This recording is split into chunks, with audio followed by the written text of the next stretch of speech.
Doing nerdy wood shit. I like it. What's up, Runic, Bex, Colby, Jesse? How you guys doing?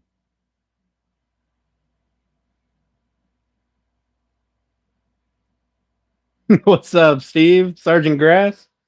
How we doing today? Tonight, I guess.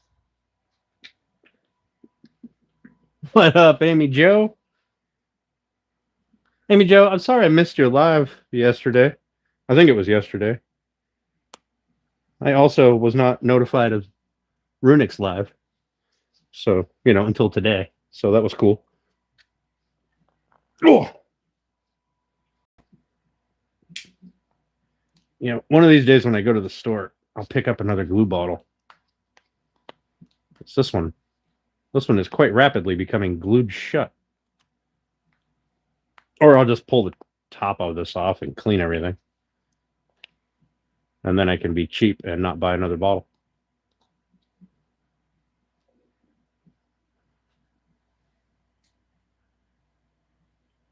Yeah, they sure have. That's why I put the a new bottle coming today. Hell yeah.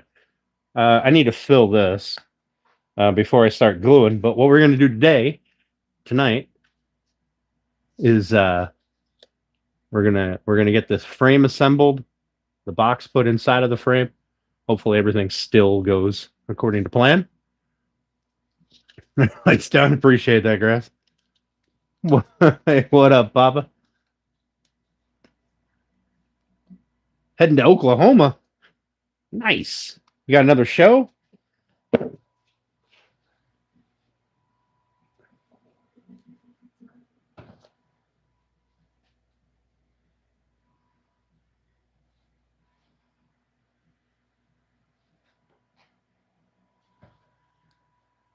Oh, goodness.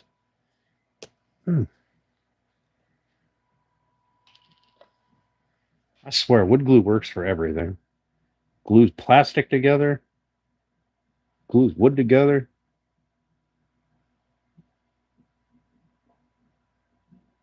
Sure, it'll glue your fingers together if you let it sit long enough.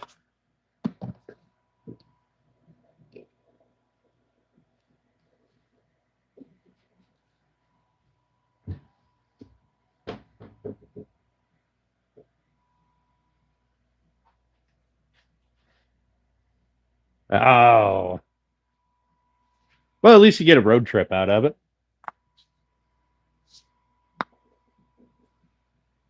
Road trips can always be fun. You get your life back together. Hey, you never know. Wood glue might fix your life. I'm not sure exactly what you would want to glue together, but on the bright side, I found my bright red razor knife that I've been looking for. Want to know where it was? Sitting over there on that shelf right there. You want to sit in the car for that long? You could have came to Ohio with Steph and I. Hang out with Runic and Mrs. R. While Runic fondled my wood. 10.5 hour drive. It sucks. Oof. That does sound like it sucks. Oop. All right. So I need to try to get you guys into a better position so you can see things. I suppose. And we need to get set up to do some gluing. So I think the best way to do this is to lay. Oh God, fucking can't see shit over there. Just my dumbass. There we go. I think the best way, yeah, exactly where I left it. I have been hunting for that thing forever because it's supposed to be in the top drawer of that toolbox, and it's not. It has not been for quite some time. So I looked on every horizontal surface, except for that one that I walk by every time I come in and out of the shop. Hey, thanks, Raja. I appreciate it. How you doing, buddy?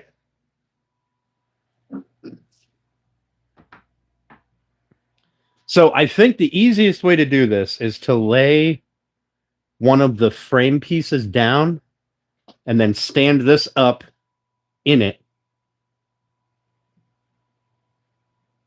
and then start gluing my stuff in, sticking these crossbars in, and then lay the other frame down on top and then slide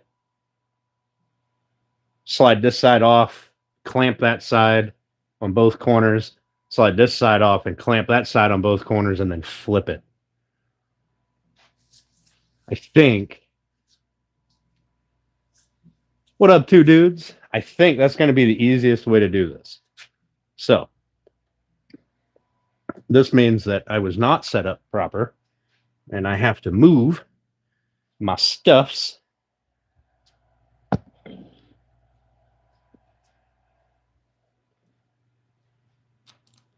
So, you guys should be very happy that I did not make you suffer through the 2 hours of sanding that I did last night. Yeah, this is going to go terribly, I'm sure. Let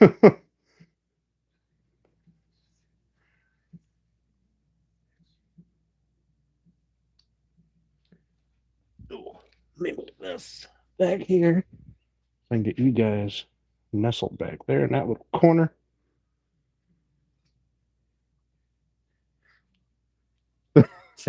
You're welcome. You are welcome. But you guys were here with me in spirit last night, so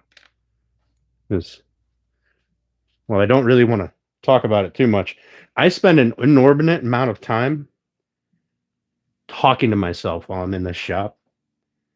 So whether you guys are here or not, apparently, it's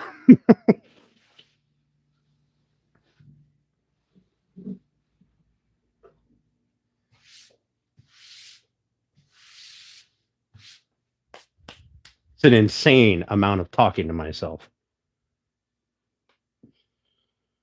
If I'm not mistaken,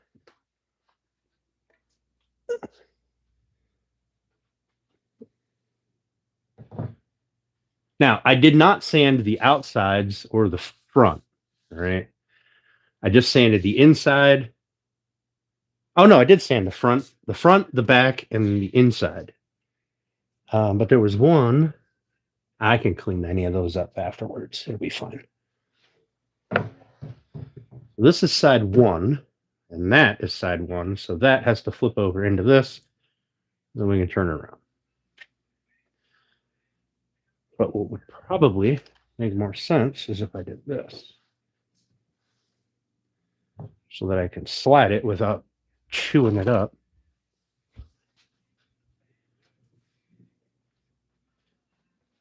And then, is my music too loud that you guys can hear it? Because I don't want YouTube to start giving me shit again.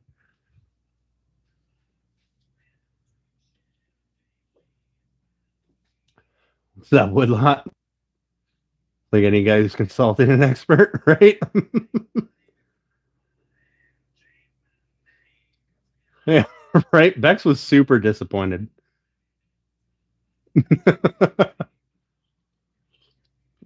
Good. Then maybe YouTube will jump off my nuts. I don't know how other people can get by just playing the radio or whatever. It's essentially what I'm doing. Mine's just streaming. I don't know. Maybe they're getting flagged too. They're just not caring. I mean, let's be honest. I don't fucking care either, but it is really annoying getting 17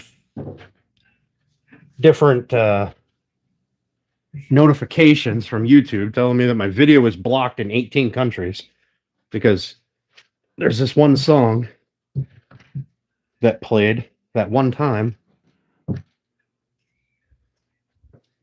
Then it's blocked in seven other countries because this other song said this one word.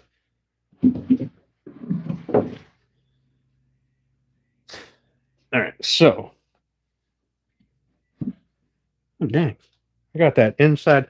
So I did my routing on the inside corners here, right down to the top of the box.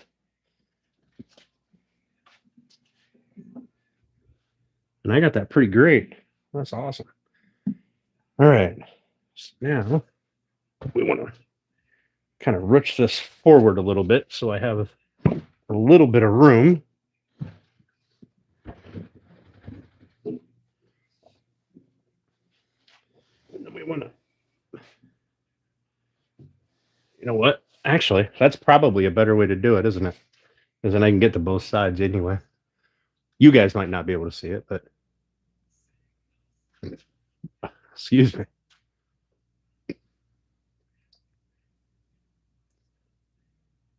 Melt McDonald's, Louisiana, Saturday night.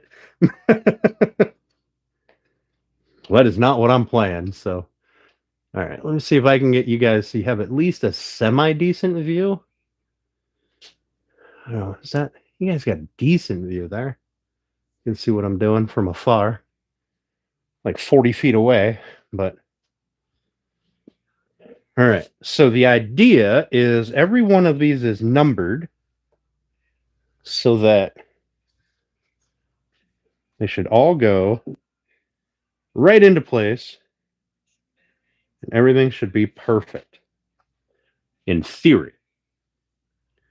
Hopefully, theory plays out in practice pretty quickly. That's the idea. But that is side 3 or corner 3. So I need 2 dowels in there. And I'm going to need 2 over here. And that is corner 5.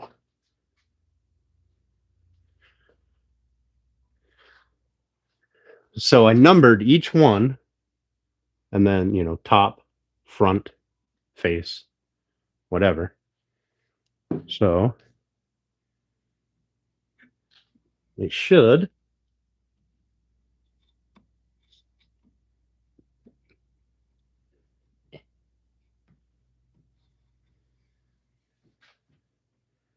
slot right together, hopefully.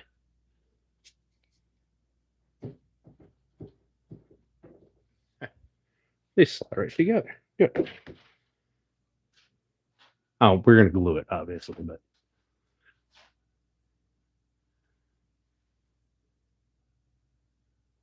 I want to squeeze out on my wood.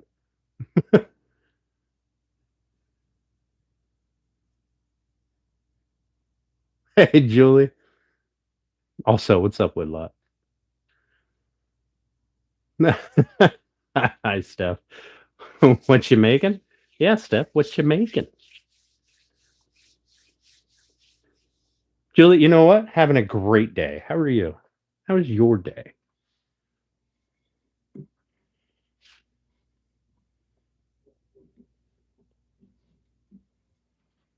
All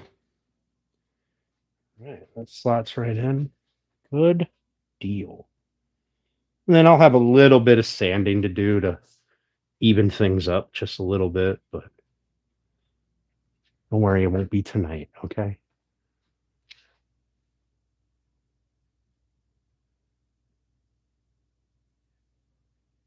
Cheesy chick. Of course it's cheesy. Why wouldn't it be? All right, and then this back corner is corner 1,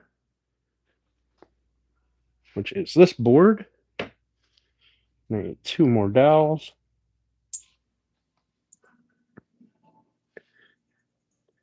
And this goes this way. I'm just going to lay these down here. I don't want to start putting everything together yet. Then that's corner 7 with 2 more dowels.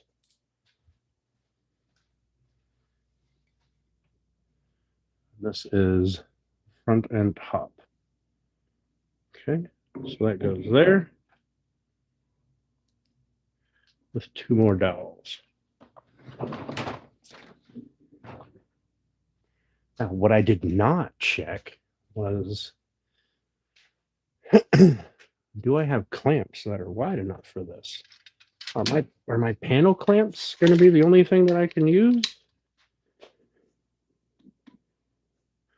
Well, I can use those. I reckon we'll use panel clamps. Why not? Why not? What's the worst that could happen? And then I do have some 36-inch clamps that I can put on it. Ugh.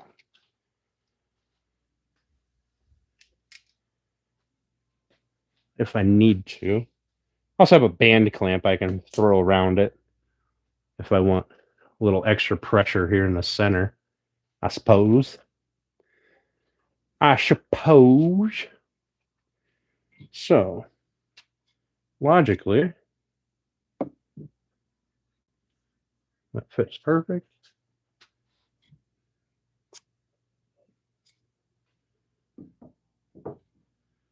That fits perfect. Good. All right. This one goes that way.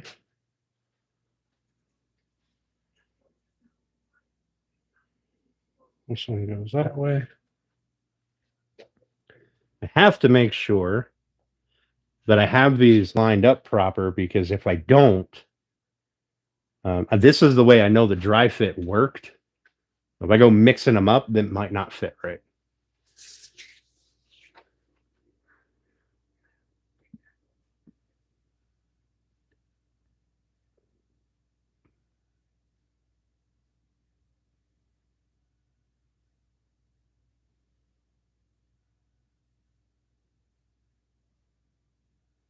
Pick up for all the dinners and muffins you're picking up.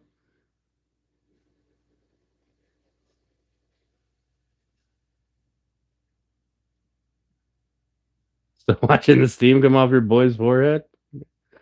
Goodness. It's gotta be cheesy so she can play with her toy. Giggity.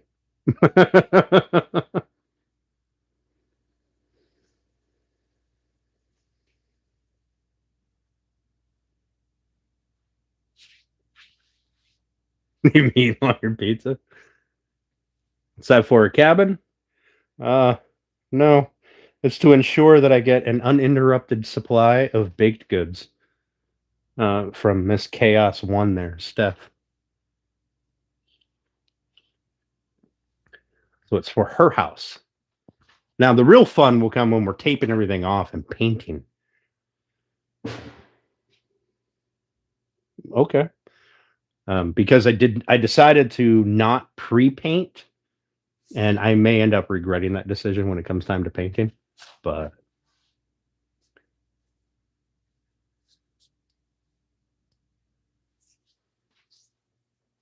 you guys chat amongst yourselves. I am going to start gluing.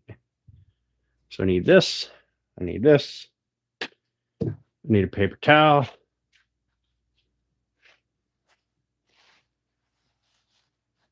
I should wear gloves so I'm not spending 20 minutes peeling glue off my fingers. But it's kind of become tradition at this point, so why not?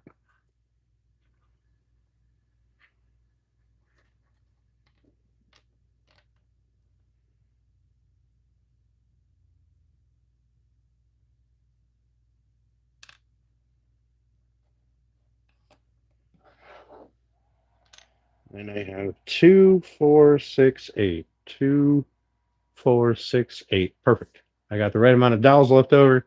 I didn't want to run out of dowels. So I have a zip tie thing. Here it is. Zip tie cutoff that I use to lube up my dowel holes. I guess there's nothing to it really but to get her done.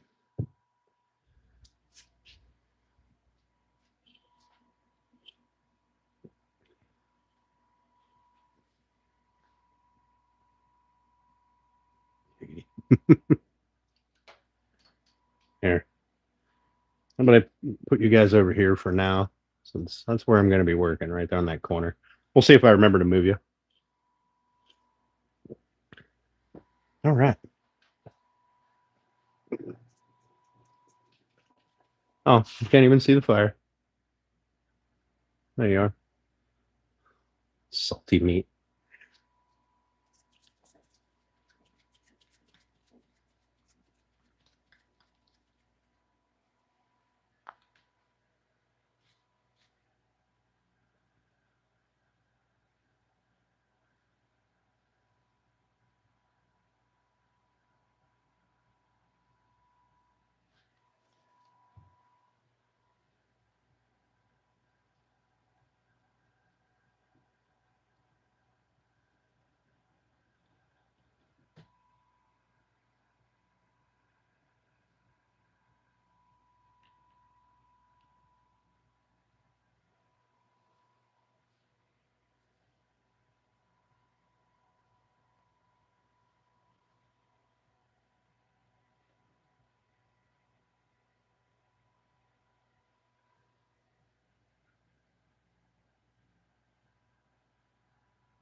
I'm gonna try to minimize my squeeze out running inside, but I still want good glue.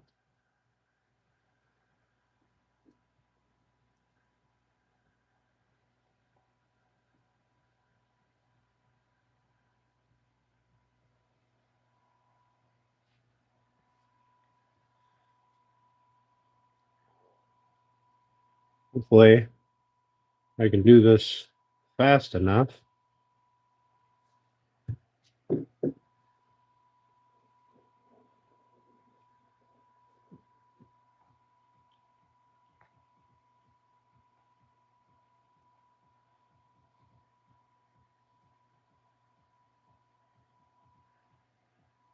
But my glue doesn't set up on me while I am finishing up.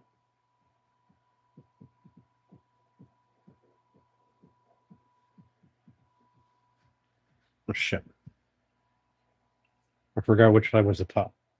I done covered it up in glue. That's the top. All right.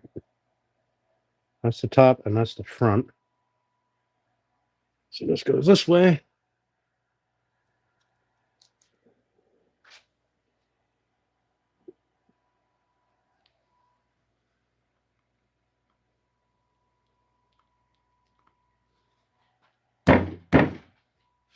What is holding that up?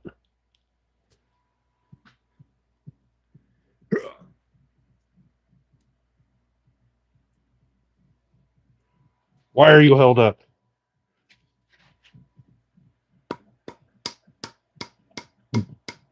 Glue pressure.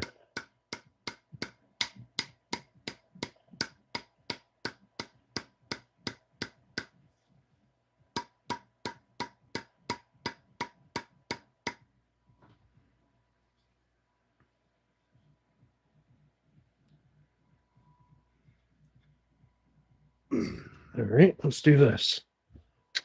Squeeze that bad boy down.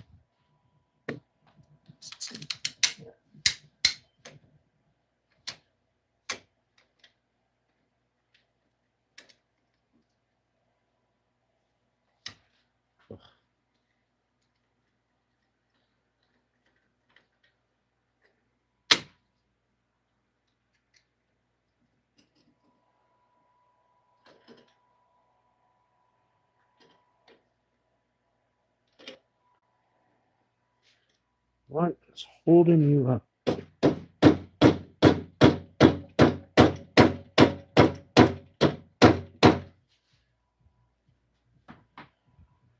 Like, y'all just watched me put this on here.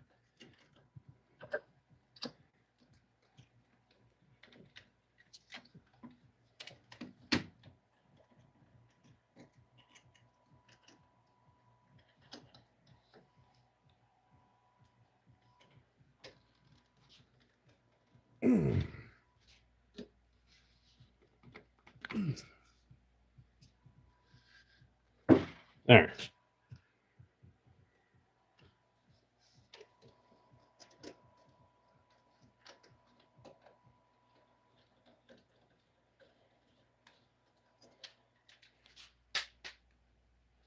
Oh, what the fuck? All right. Let's do this real quick. I'll just knock off a little bit of this.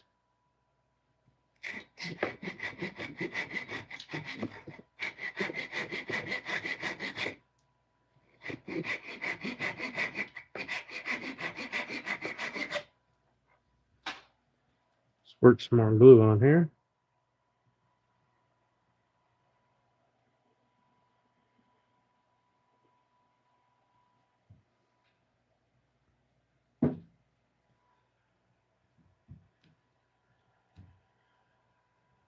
There we go. Oh no. No. You guys know I'm not a fan of wiping glue, but this is all being painted, so it's not going to hurt it. Plus, I have to do something. Oh man, I glue all over my finger. Let's do the other one real quick. Let's go ahead and knock a little bit off of these just real quick. I'll knock it off when I put them in here.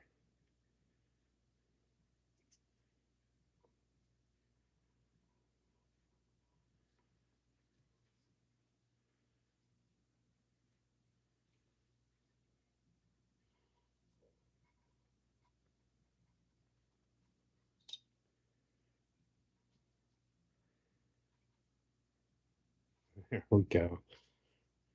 That is what's holding me up. This hydraulic pressure of the dowels.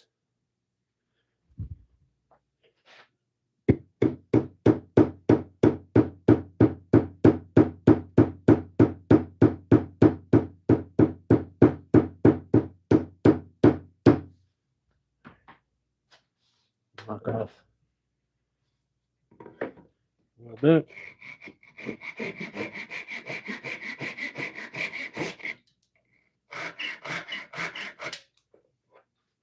Hell with it.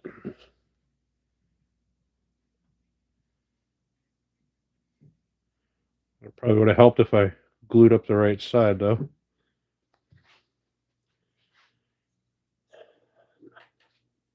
So let's do this.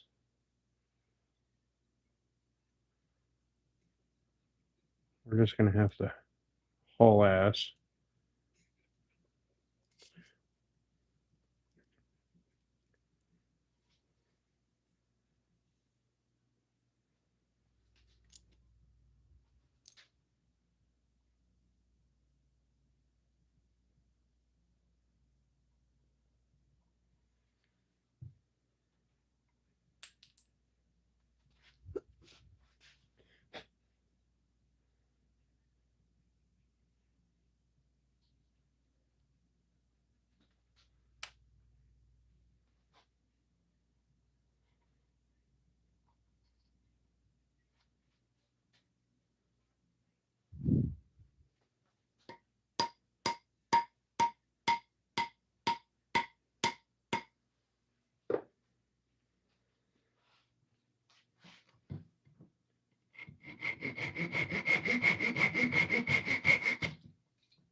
The top.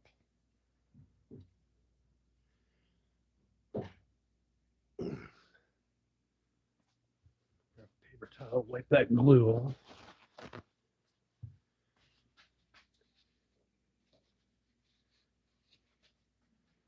Not ready for this yet. I don't want to try to keep that wet.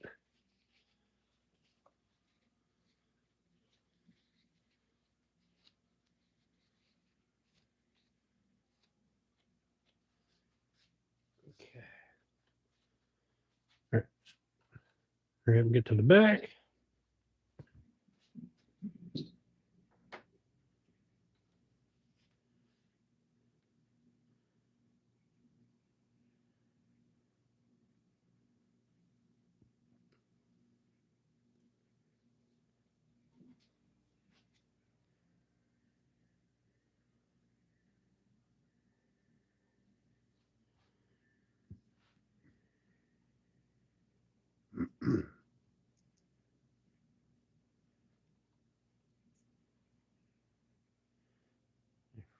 forgot that I had these dowels so tight on this side, on the crossbar side. And the only place I had movement or a little bit of wiggle is on the frame side.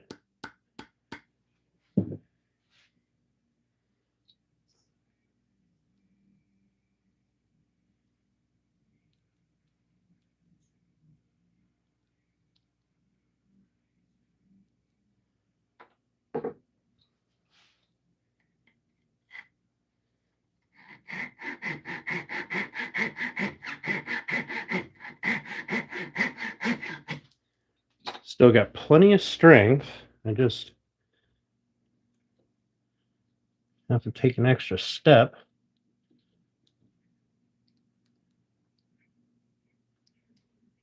Which is not ideal. All right, so that's the top.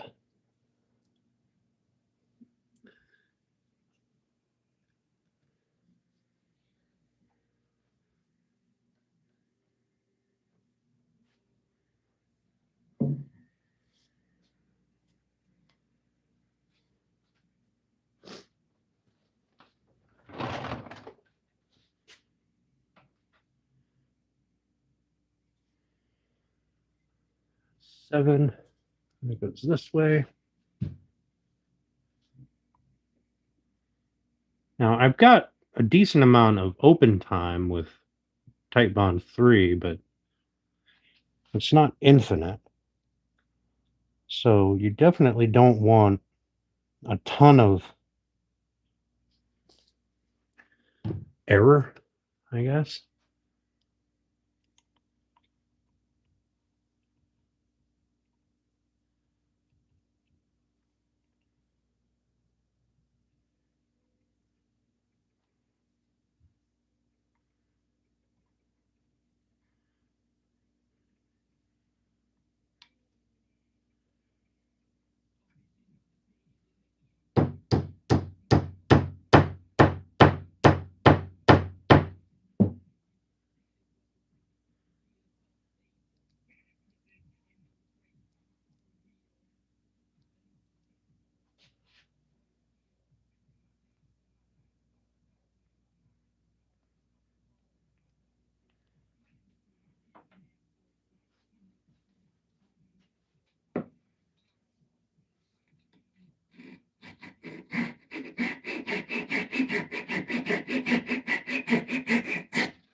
Front and top.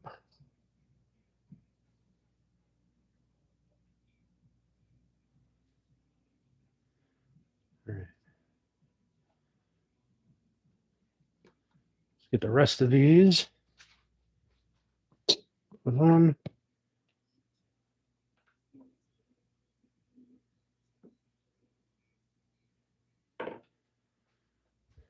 We're going to make this quick.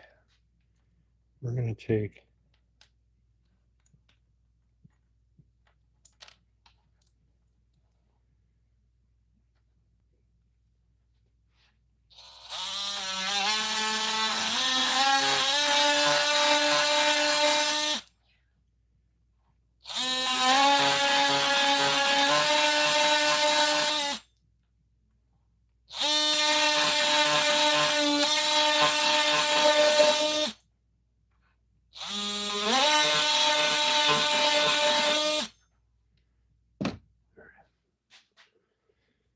so we're going to do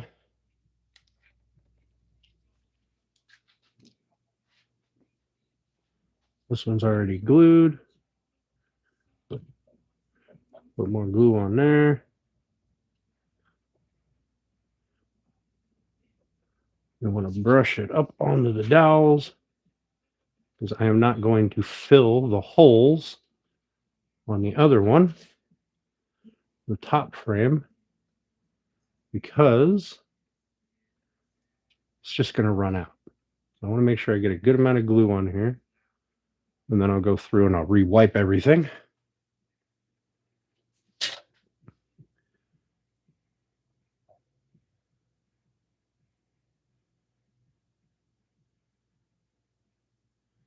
We're gonna have a ton of squeeze out, but it's fine. I lost my little zip tie.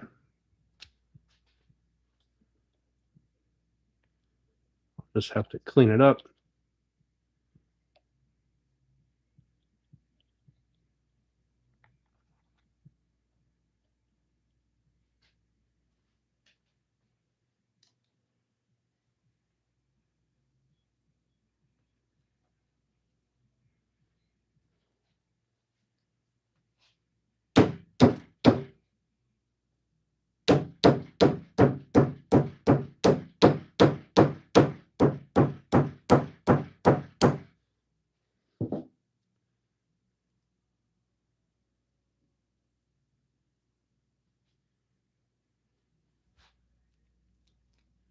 Make sure I got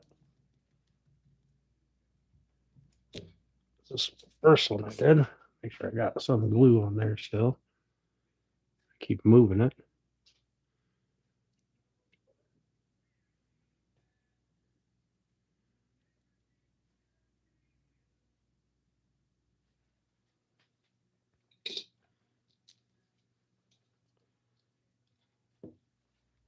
Back here.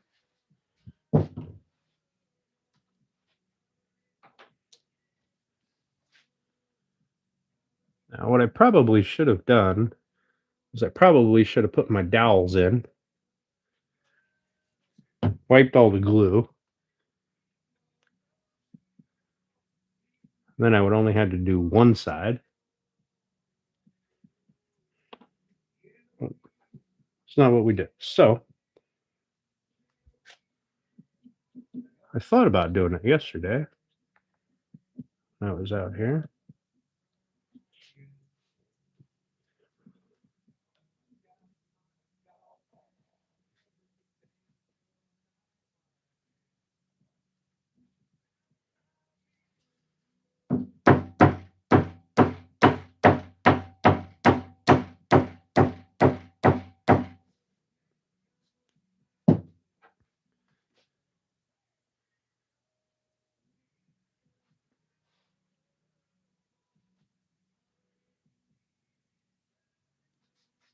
Really believe that I cut these. All right, last two. And then we'll get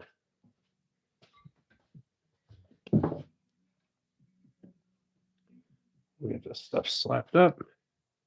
We'll go through and I'll put more glue on the dowels. And make sure I got a good pull of glue on this end grain everywhere.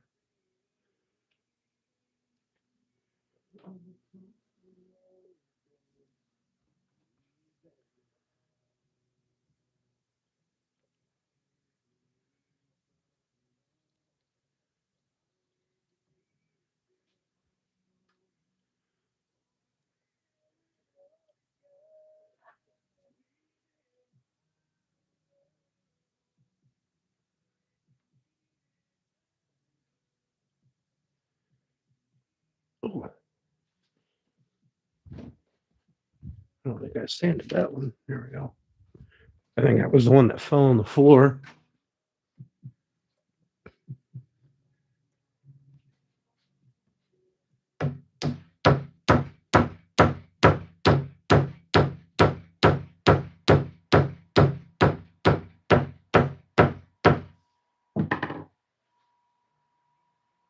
Ooh, there's gonna be so much squeeze out.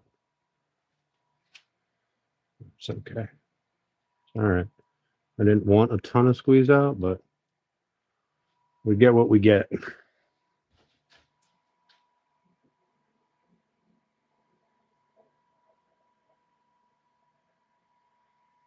I got a good coverage on all the dowels. Good thick cover of glue.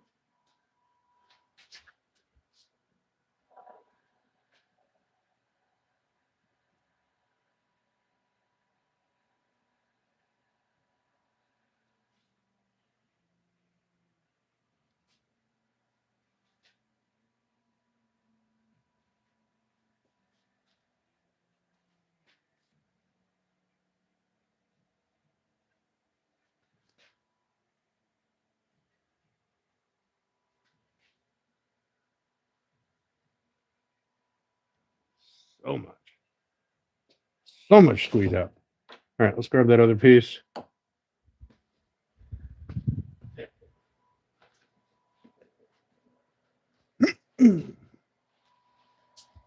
Let's play a game.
All right, let's grab the clamps.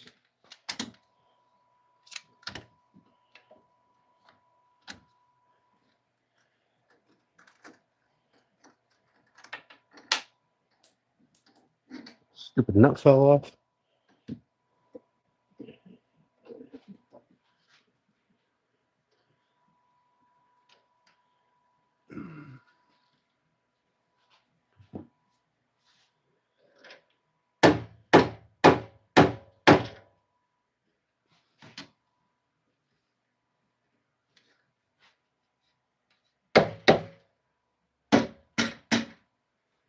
Okay.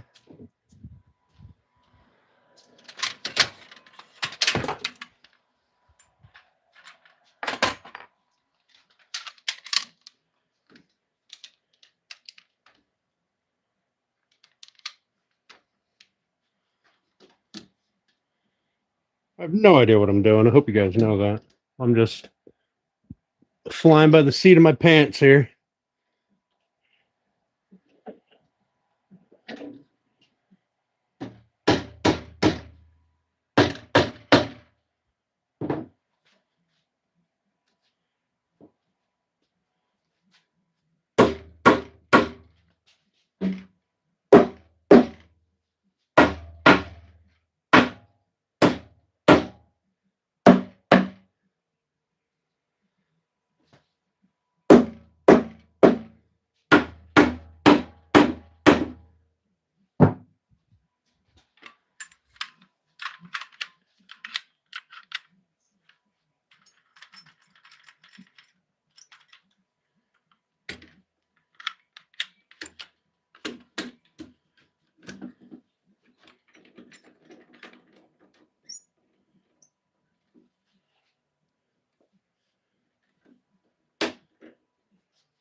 Fucker squeezes together pretty goddamn nicely, actually. Once everything's square to the box. Having that big box in the center of it sitting so tightly makes everything a little less forgiving on the maneuvering, I guess.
All right. Now that that's assembled,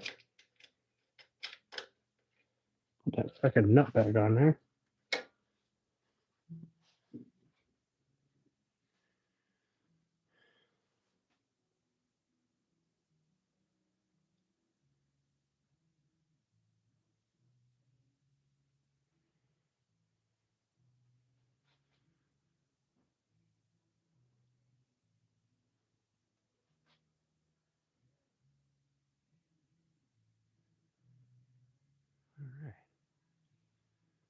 All right.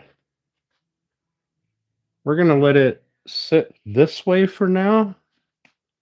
Because all the glue that was going to run is going to run now. And all the glue down here on the bottom is just pulled up. So that'll make life easier instead of flipping it upright. We'll do that after the glue starts to set a little bit.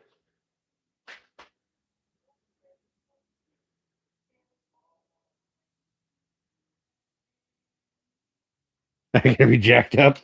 All right. Here's what we did. I wanted less squeeze out, and I got more squeeze out. So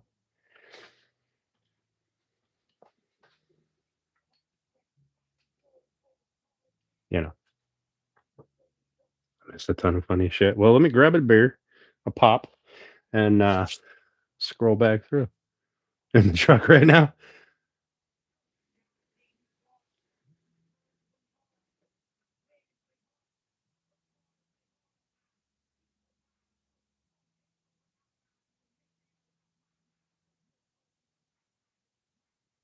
Squeeze.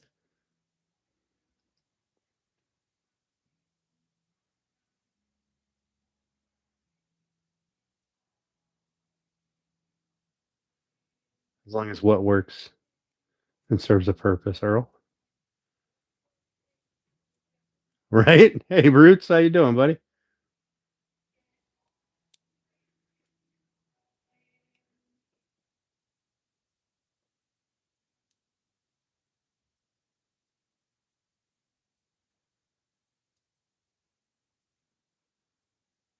If they get a fourth job there to buy gas.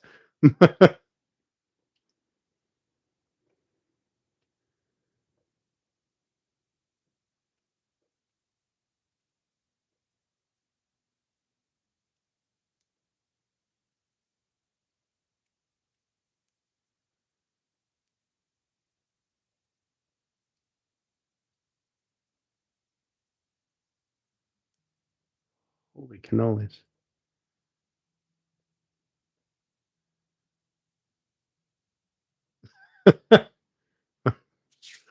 All right. There we go. That's assembled. We're going to give that a few minutes for the glue to start to set so I can scrape it. So I have less cleanup to do later. I'm going to have a beverage because glue ups are stressful. When you have a whole bunch of different shit going on at once and you have limited time, like it doesn't take that long to do this. But in the back of my mind, I know that there's a time limit.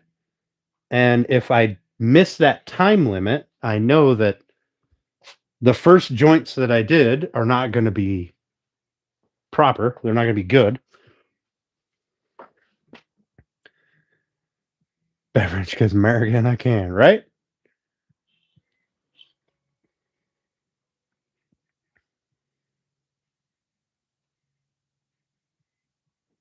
Really stressed about it? Yeah, I'd be stressed too. That's all right.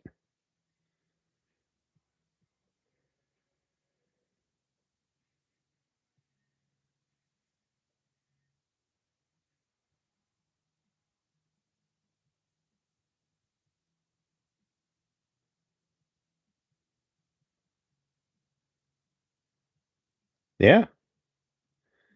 Well, you don't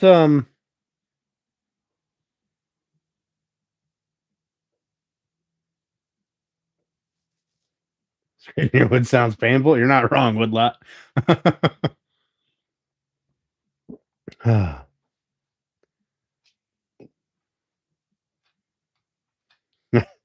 That's Bex must have control of the brain cell right now.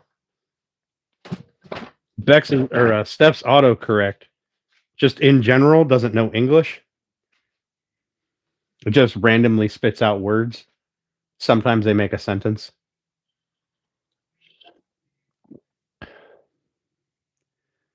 Whew. That was exhausting. My neck hurts.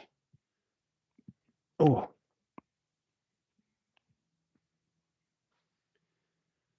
But yeah, good for you, man. I hope you get some tables into a furniture shop. That'd be nice. I've got a couple of things in consignment shops around here, or in shops on consignment. But that's something that I'd really like to do more of. Like, there's a lot of projects I want to build that I don't have um, clientele for right now.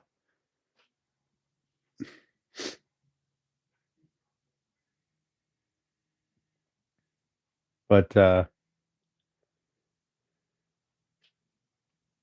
want to build them. So the only way you're going to do it is if you either A, throw it up on sale for sale somewhere, or B, give it away or donate it, or put it in something like a consignment shop. So there's a lot of projects that I'd like to build that will ultimately end up being in a consignment somewhere.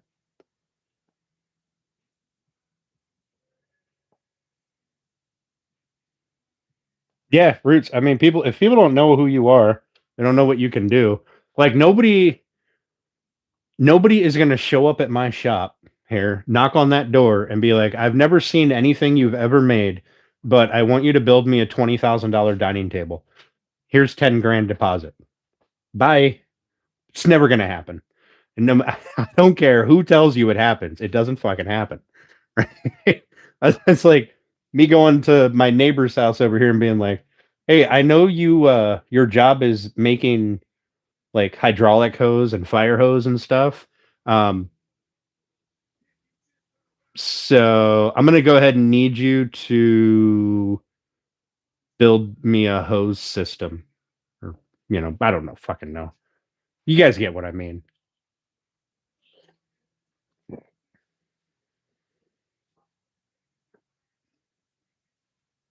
Just to build stuff for the needy families through the church. Yep. With that attitude.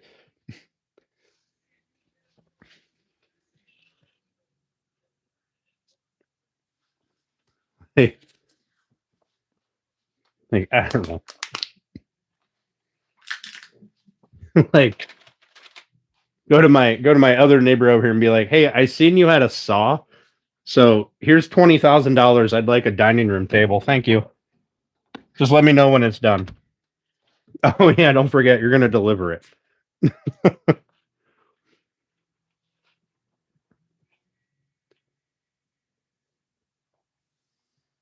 Yep. Networking is important. I mean, that's the only way you build. That's how you build a business. You don't just open up the doors and go, okay, here's my business. It's not how that works.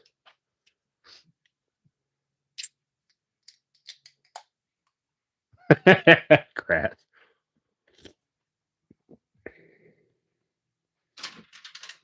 This is the format of our show. You guys know this. The Chaos Twins don't know English, and I don't know how to talk. I don't know how to get my point across. Oh. But if you, like I said, if you don't build clientele, you don't have clientele. That's just how that works. It's science.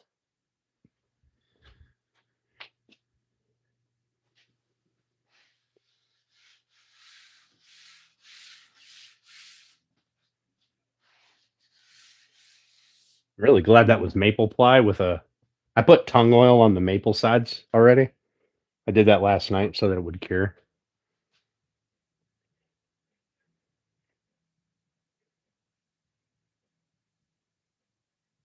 It's true. I saw it in a movie. Yep. That's how a restaurant works. I mean, well, that's what fucking Five Guys did. That's how they started.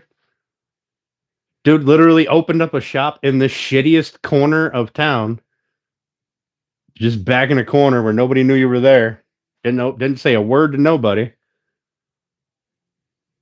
Didn't have any customers at first.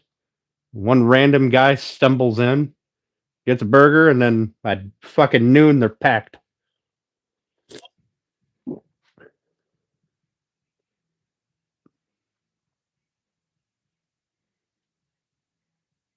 Yeah, right, Roots, right?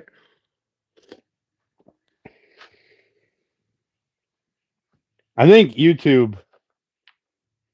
I think YouTube gives a lot of people a lot of false hope. Um,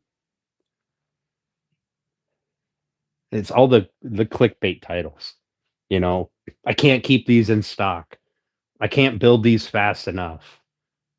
Make $400,000 out of this one scrap 6-inch 2x4, right? Now, to be fair, if I had another order for this for an island, I could legitimately say I can't build these fast enough and make a YouTube video about it, and it wouldn't be clickbait because I literally can't build it fast enough, right? But people on YouTube aren't interested in build videos about shit like this, right? They want build videos on like minimal effort, maximum profit.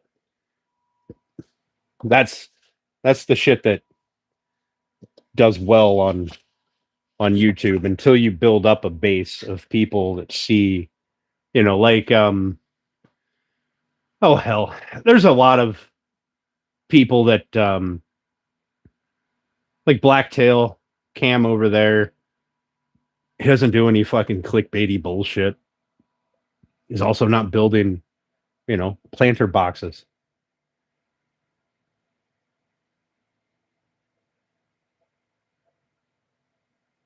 He's an ass. I mean, he's successful though. But there's a lot of people like that. Yeah, you're telling me build these for sell them for $20. Where's that stupid notebook fucking thing I had? Oh, damn it. I just had the little template, little note clip pen holder thing. And fucking look at that, just drill a hole in this square piece of wood. Sell them for $15. The money just rolls in overnight. I went to sleep, woke up the next day. I had 100,000 orders. I made bank. Thinks no one's better than him. Well, I mean, in his line, he can pretty much call his own shots there. He does really good work. Now, here's the thing. It's epoxy and wood. It's not rocket science. The technique is the difficult part. Anybody can throw some epoxy on some wood. All right? Anybody can do it. You got two monkeys in a zoo. Give one of them wood and one of them epoxy. They're bound to put the two together at some point. But the technique is the difference. And then you get big enough that you get to pick and choose what you're going to do. Yeah. You get good enough that you're turning down orders. You're better than most people in that field. See if they can throw the wood on the epoxy. What's up, Brian?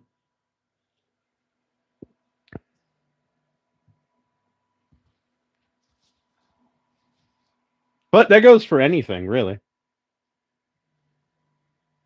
Yeah, minimal effort, maximum return, right? What's he build? Like one table a month? It's fucking 30 grand a month. Fucking, dude made it. No hate. Can't fucking hate on him for doing what he does and doing it well. He found a niche, and he locked that fucker in good.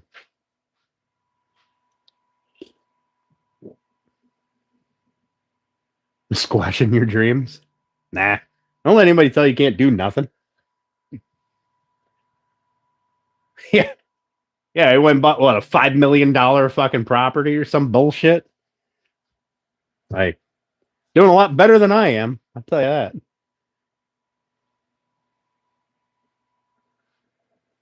Just kidding.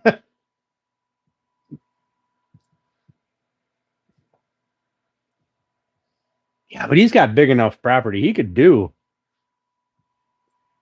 3 or 4 tables. I mean, let's be honest. How much effort goes into having a slab flattened, doing your cut, right? So you're going to make a round table, right? Or you're going to cut a square out. So you lay your slabs out, do your template, right? This is what I like.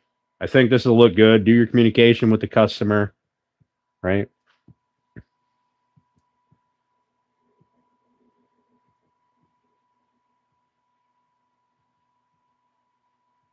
Oh, I can definitely tell you to do something or not do something. I'm giving you my wood.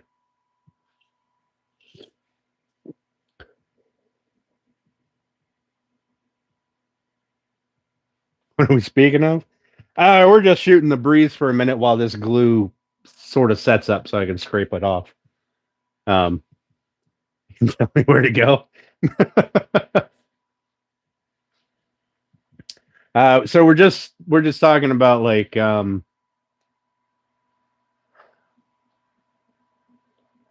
for me, okay, me personally, if I was in Cam's position, all right, there's no reason that you can only do 1 table a month, all right, other than exclusivity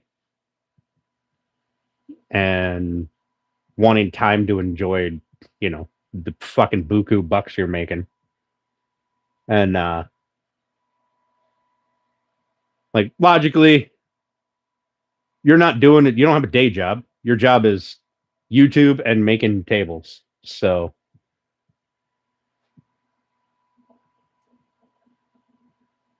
you could put 2 of them out a month and still be on top.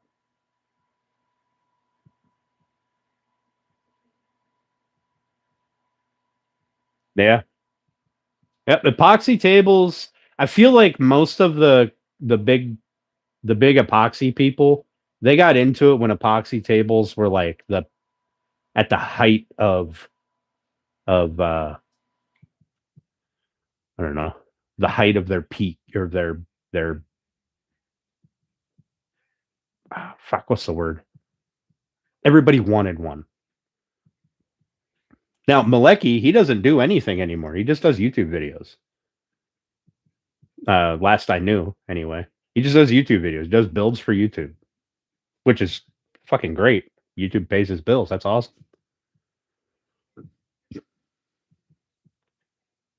Yeah, I think so too, Roots. I feel like there's only so many people in any one area that you can sell $30,000 tables to. There's only so many people. And then you're going to have to change because once everybody has one that wants to buy one from you, you're going to have people that only want to buy from, I don't know, Malecki or only want Cam to make them one, but there's only so many people that are going to go 20, 30 grand for a dining table. Fuck yeah. On it. So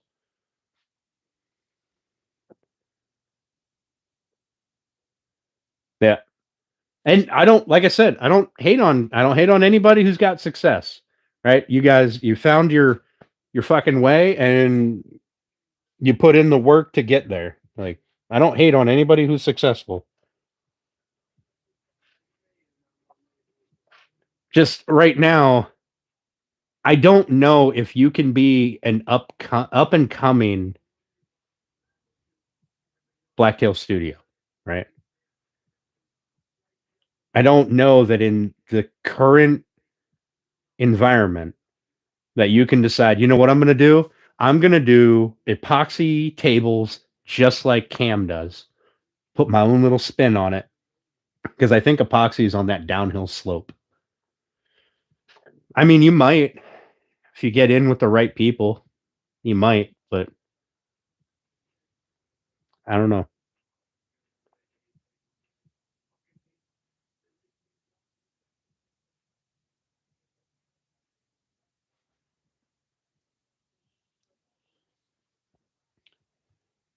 See, and I mean, there's nothing wrong with that, Roots, being a high end furniture builder.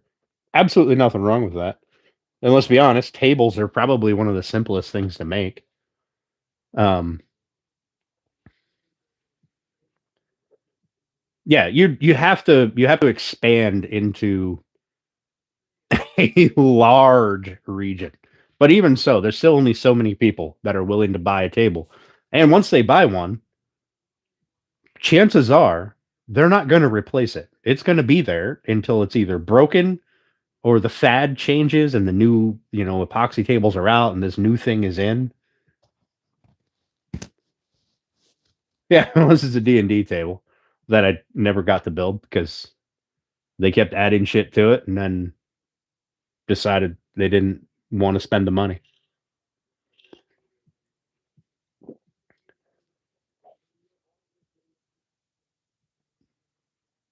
Hey, people forgot where they came from. Yep. I I think right now, I think my personal opinion is right now epoxy stuff is on this downhill slope. Um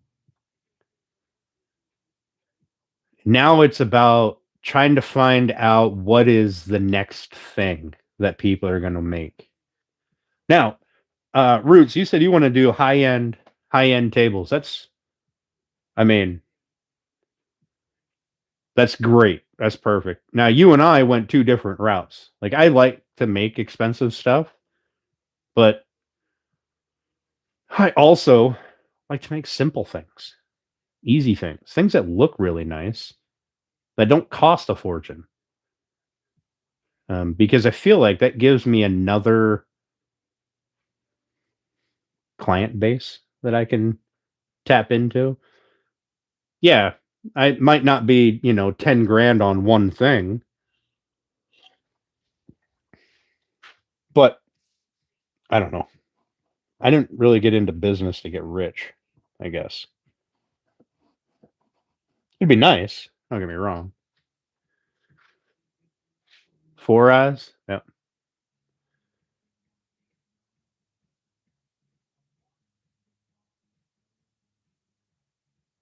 Yeah. Everyone needs a table or a place to eat, make tables. Listen, how many people? Let's do this right now. Let's do a poll. I want to know how many of you people out there use a dining room table for food regularly.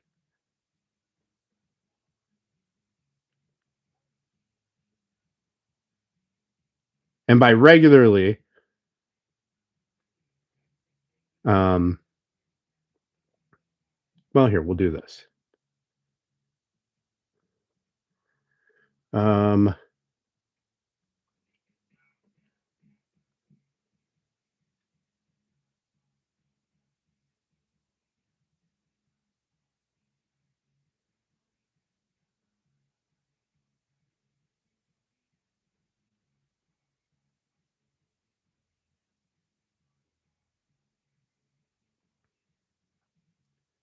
oop,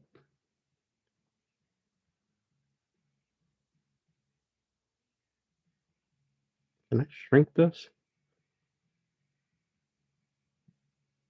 I wish I could shrink the poll. Oh, I can shrink the poll. Oh, that's cool. I don't know if I want to shrink it that far, but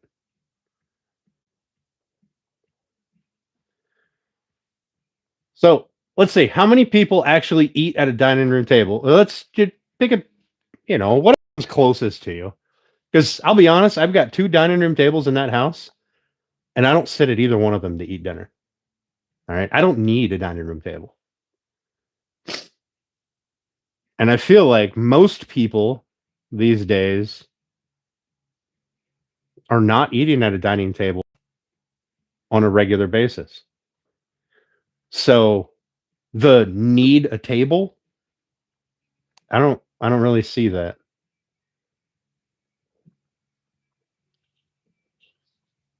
In fact, there's a whole subset of people out there that don't even have a table. They've got like an elevated kitchen island that they sit at.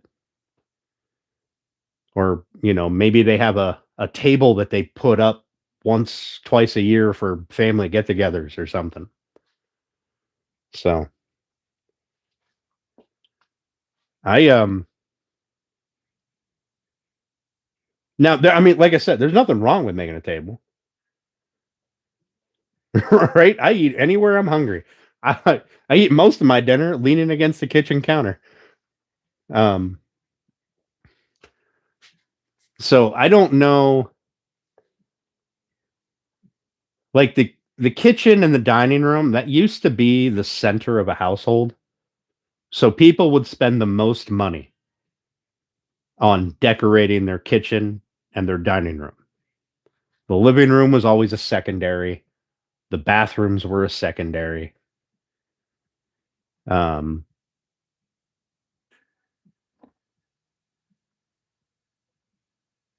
but it used to be everyone got around the dining table. When you had people over, you all congregated in the kitchen, right? And now I feel like that dynamic has changed to where there's a there's a lot of people out there that just use that dining room for something else. There's not even a table in there.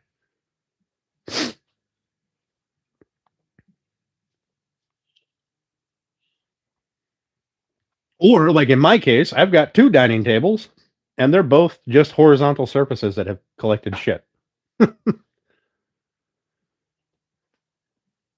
um but now, like I said, I'm not saying that you can't make money on tables. Obviously people do. I just feel like in this day and age, the kitchen and the dining room are not that important.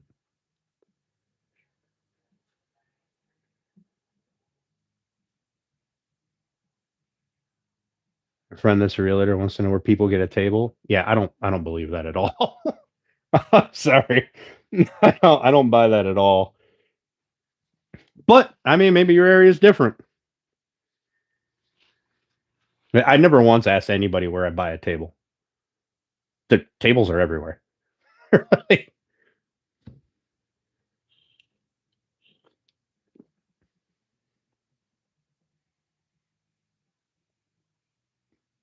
can tell you what I asked my realtor. How's the area? Because my realtor lives right up the street. Um, like, how's the area? How much fucking stupidity goes on here? And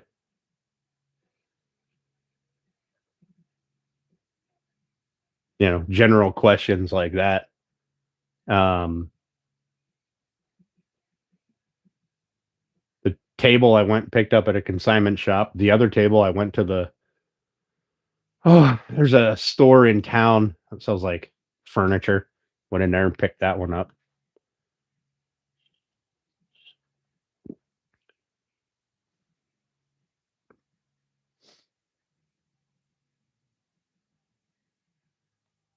First time home buyers. Yeah, maybe. There's also not a ton of those around here anymore either. Although that's area dependent.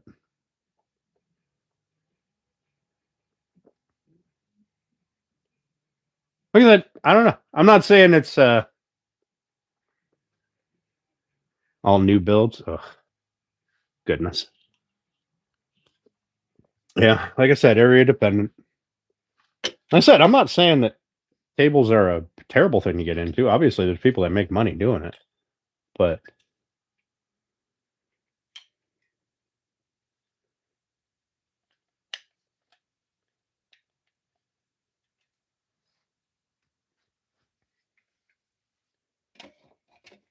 here's the other thing, though.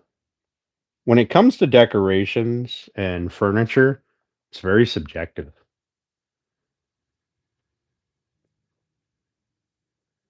It's very subjective. Like this kitchen island that I'm doing, this Bakers Island, once it's done, I wouldn't want it in my house. It's going to be pink, right? Now, the top I'd want in my house. Top looks sexy as fuck.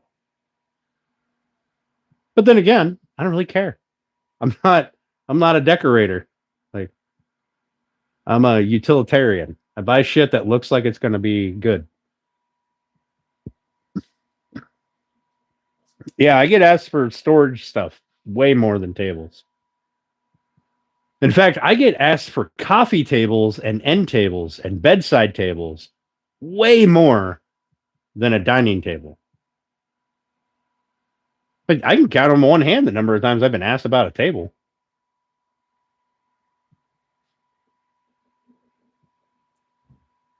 Furniture orders and decor orders. Yeah, that's fair. That's fair.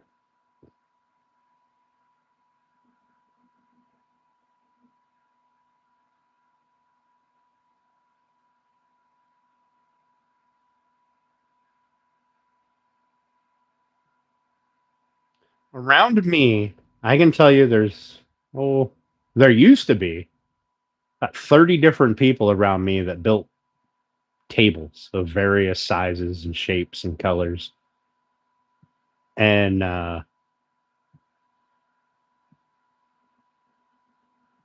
COVID knocked off, probably half of them. The other half started doing really well because everybody was at home all the time. So they were spending all their money. They got all that free money. They were spending all that money on shit to make their house look better, right? Because they're in it 24/7. And then once the COVID thing stopped and people were allowed to go out, every single table maker that was doing really well suddenly started posting tables on Facebook Marketplace and for dirt fucking cheap. Now I think we've got one guy who will occasionally build tables. What's up, old Rami? How you doing? But that's my area, you know. In my area, there's also not a whole lot of people that are going to spend 10 grand or so on a dining table. Not a whole lot of people are going to spend 10 grand on anything. Now, there's some, but that client base is too small to count on for anything.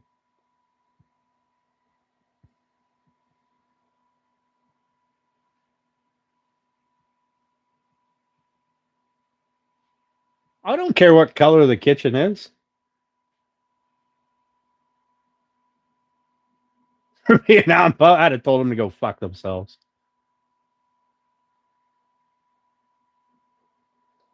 Yeah, we don't have anybody advertising furniture work around me either. It's all kitchen cabinets. That's it. Every fucking furniture maker around here is a cabinet builder for kitchens. That is it. And a lot of those people have gone out of business in the last couple of years. Yeah, Smalls, I'd had a few things to say about that. There is no fucking way.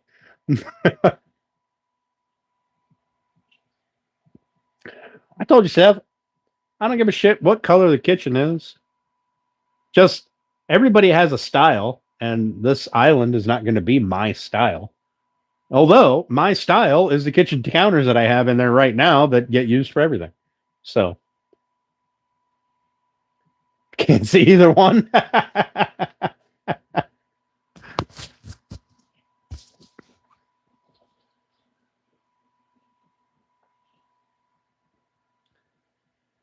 I also noticed that there's 5 votes on that, and all 5 people say maybe once a week that they eat at the dining table.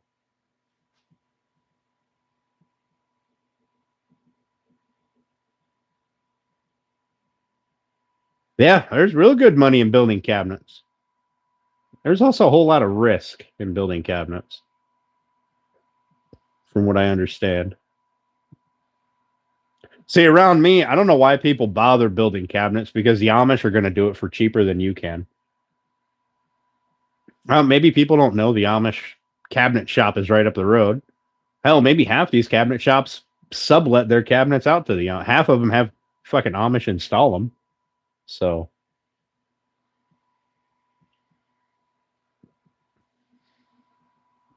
that's what most of the furniture builders around here have turned into is kitchen cabinets. Like it's really quite depressing. Like if you wanted, there was one that I was talking to, the guy that went out of business, that I bought some of his shit off of him. Um, I was talking to him for a while, and in fact, his biggest piece of advice for me was, don't do like I did. Don't just start building kitchen cabinets and nothing else. It's not worth it.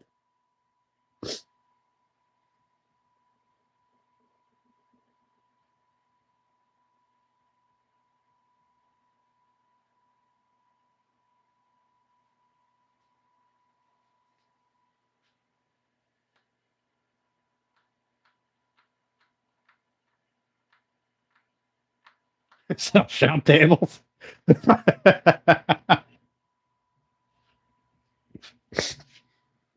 Listen, I eat in my shop more than I eat in my house. That's a fair statement. I built a step stool, and these guys cried that it's too wide and unbalanced.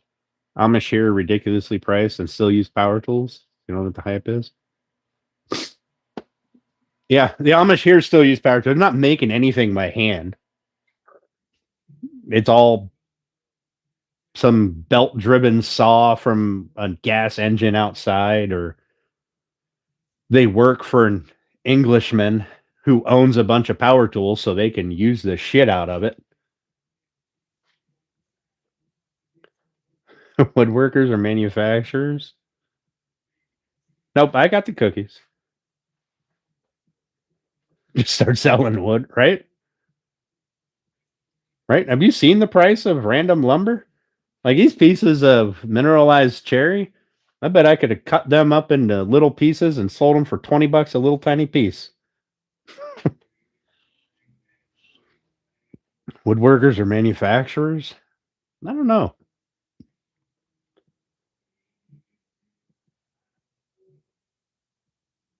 I don't know. That's a tough one.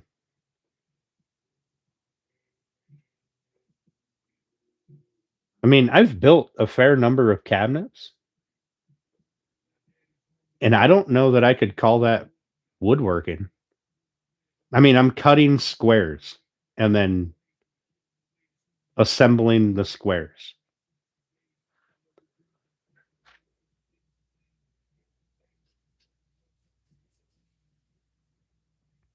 I don't know. Maybe I'll put them in the same category as CNC users. Is that if they use a CNC? Now, listen. I bust on you guys a lot. The CNC people, cabinet people, whatever. Listen, none of it matters. It doesn't matter what somebody else says. All right. I get nothing but respect for people who actually work with their hands, in whatever fashion you do it. There's hand tool people out here who go, "Yep, you're not a real woodworker. You've got a wall full of power tools over there. You're just some fucking clown. Plug things into an outlet." The difference is, I don't care what you use. Just make something. But there's a difference between handmade and machine made. Don't claim your fucking bowl that a CNC machined out for you is handmade. It's not. Yeah, the last time you touched it was when you sanded the fucking thing.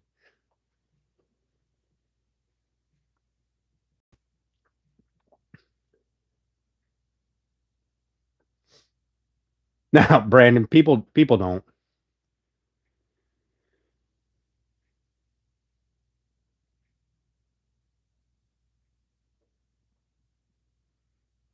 Yeah, Brandon, people don't know.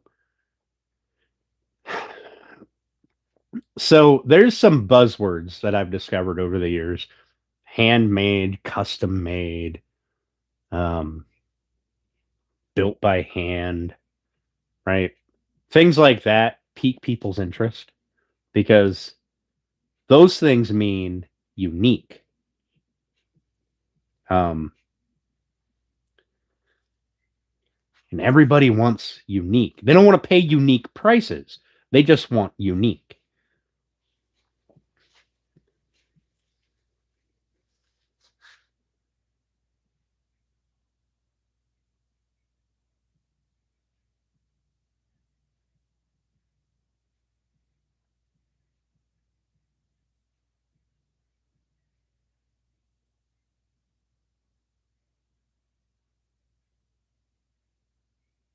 Right in your Snapchat. Sorry.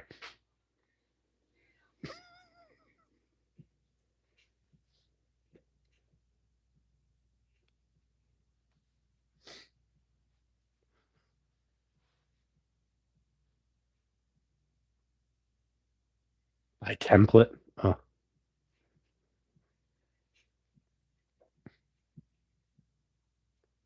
I mean, all right. So back to my original point here. Don't let anybody tell you that the way you do something is wrong because they do it differently. The world is full of people like that. I like to poke at you guys. I poke at Runic because he used a CNC that one fucking time in 1973 or whatever. All right. I don't care. I'm going to get a CNC. I use a laser. I don't fucking engrave things by hand. That's nonsense. Ain't doing that. Technology is a thing. But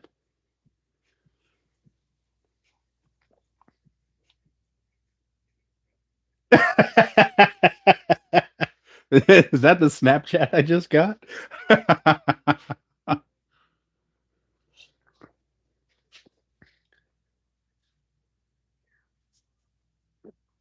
Buy from a box store, a custom whatever. That's how much to build. Yeah. You know the number of times that I have had people, I've either done email or phone calls or text messages or face to face. I've had people go, "You want to charge how much for that?" Well, I can go to Walmart and I can buy it and then just put it together in like 20 minutes. All right, fucking do that. It's going to take me a lot more than 20 minutes to build it.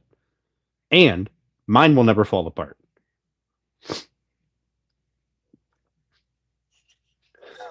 Like, mine will last forever. That cheap press board junk you buy over there, you'll be lucky if you can put a TV on it. So,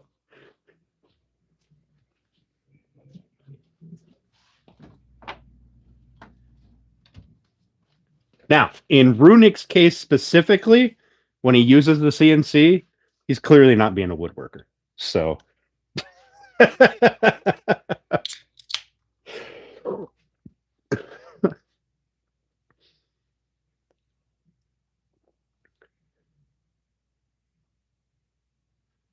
yep, you're the only one.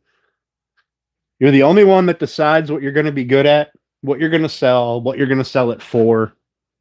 There is nobody else that's deciding that price, that value. All right. Now, the market will speak for itself. Right? If you were charging fucking $10 for a fucking dozen of eggs because they're farm grown and people can go to the store and buy them for a fucking $1.50 or whatever, they're probably not going to buy yours. So the market will speak for, or will self-adjust for the most part.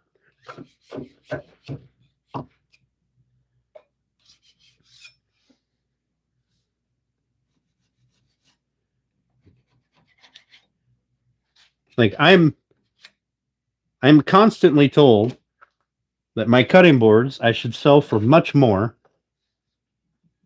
And I go, well, sure. But then I'm in the price bracket of people who make really nice cutting boards, like 3D cutting boards. Who the fuck is going to buy mine when they can buy mine or one that's really cool and 3D and awesome for the same fucking price? It's not going to happen.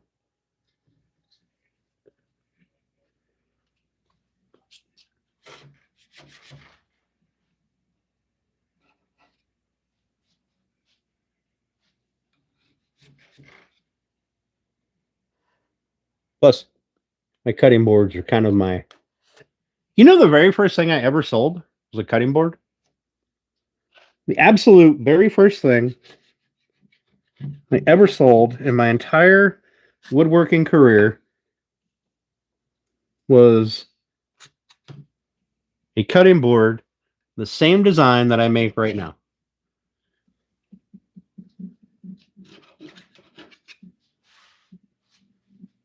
Ooh.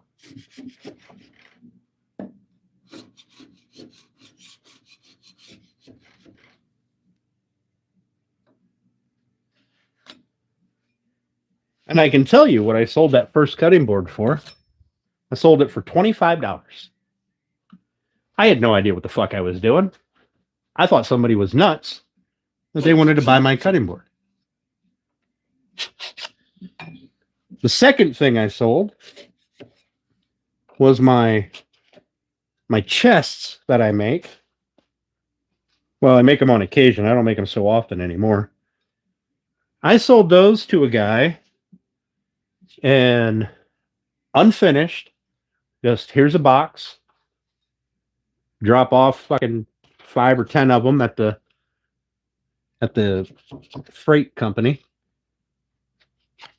Send them to him. Go to a wood shop, and I can't remember if it was Texas or fucking Oklahoma. He would finish them, do any little custom touches, and sell them for fucking 3 times as much as I charged him for it.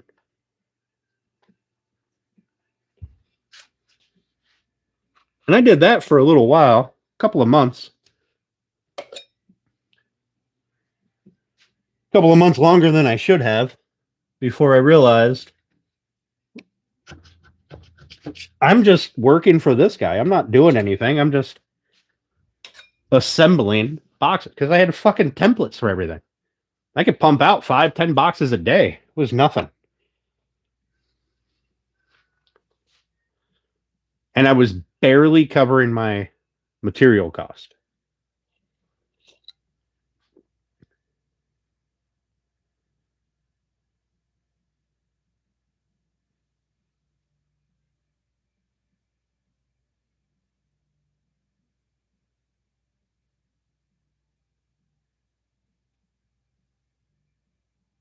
Hey, Father Time. Wish you a great and prosperous New Year as well.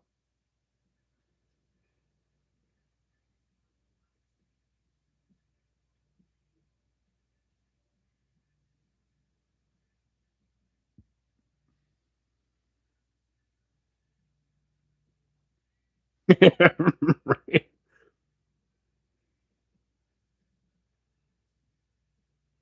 Yeah, just Runic.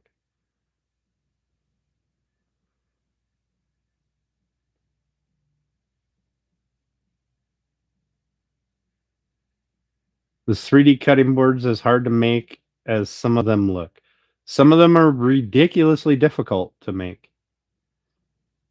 Um, I'll tell you what, the the most difficult part of, in my opinion, of the 3D boards is doing the multiple glue ups and making sure that all of the pieces involved are perfect. Because if you have, like, let's say you're making, I don't know, you need four glue up blocks, right?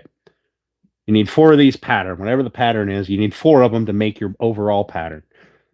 And if you got one of them that is slightly smaller or slightly canted, that is going to ruin the entire project. It's all going to look like garbage.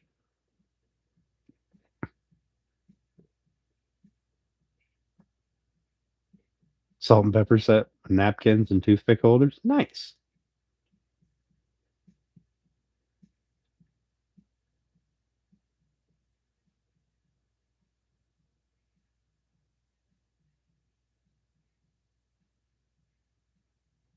The first sales are the hardest. Yes, they are. 100%.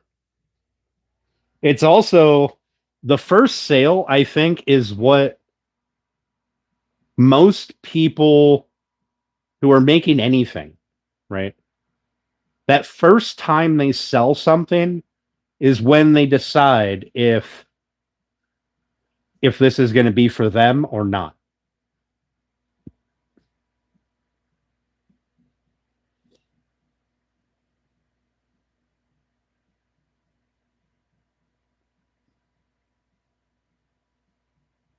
The stress that they, wow, you put a whole lot of work into that one in your roots.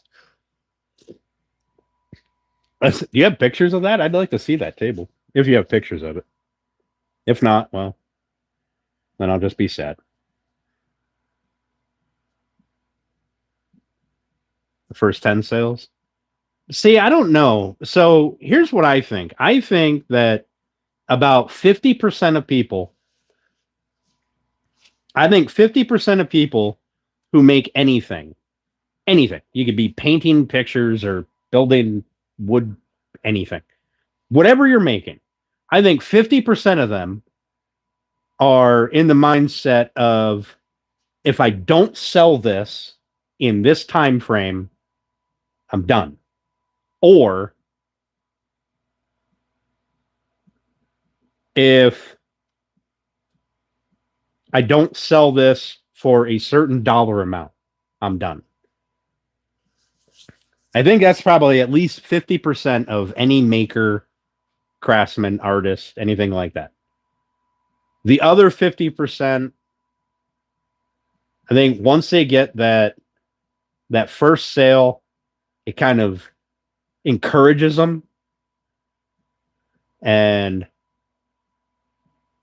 then by the time they hit that 10 sale mark, they know for sure if they're going to do it or not.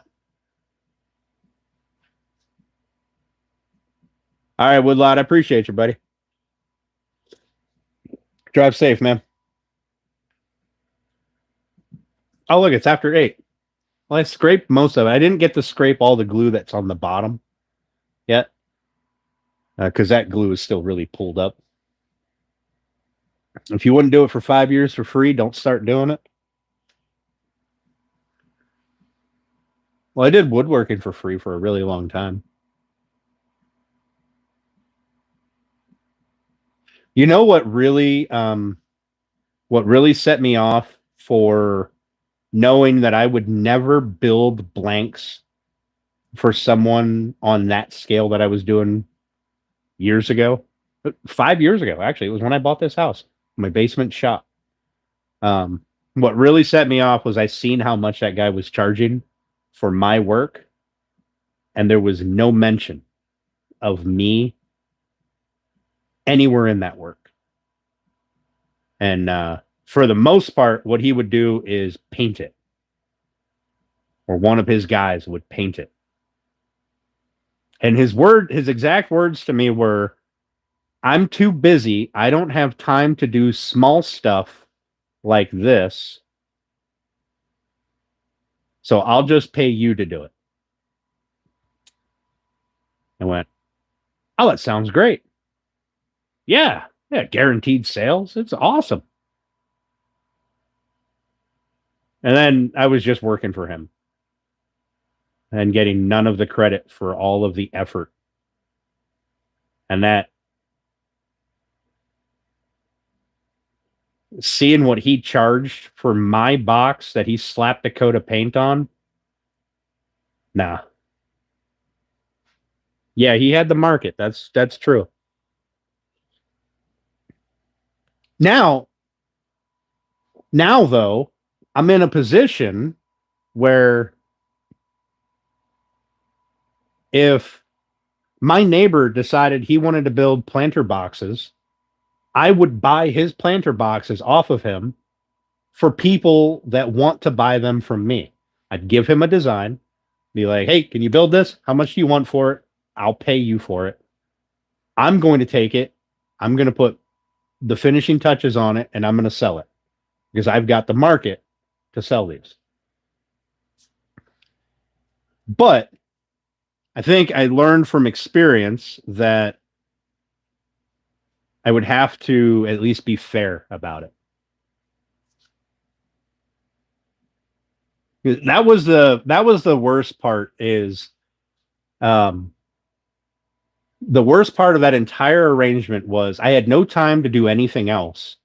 It was go to the day job, come home, build boxes. Go to the come home, build boxes, and barely cover the expense to build those boxes. Now, had I had a little bit, if I had, if that guy had been like, listen, bud, this is your first time in the real world doing this.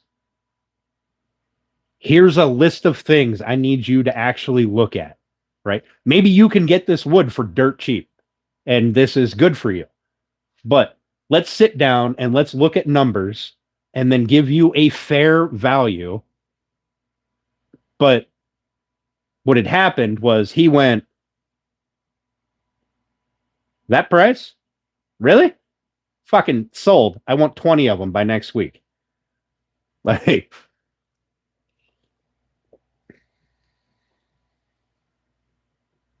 so he took advantage of my naivety, my stupidity. And that was probably the part that annoyed me the most, looking back on the entire thing.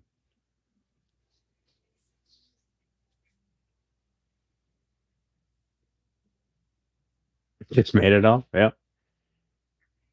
Listen, I don't hate him for building the network and ordering the parts. It just, there is, I mean, listen, I understand where he came from. He was like, fucking, that's cheap as shit. Maybe the same wood or the same stuff that I was using would have cost, I don't know, twice as much where he is at. Plus, he's got to pay people to do it. And I came in with that fucking lowest bidder price, and he jumped all over it. Like, I get it. That's business. Minimal cost, maximum profit. It's fucking business.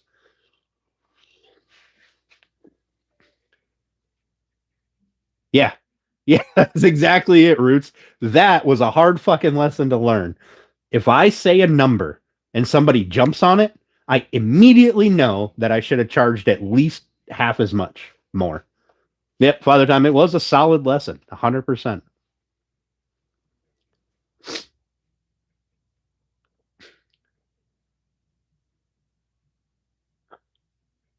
Once a week is down to, oh, look at that. We have 14 votes. Yeah. Well, 14% say every day. So my guess is those 14% are ones that are either older generation who grew up using the dining, like you don't eat in the living room. You eat at the dining room table and that's it. Or people that have children, school age kids. That'd be my guess. In that one of those two.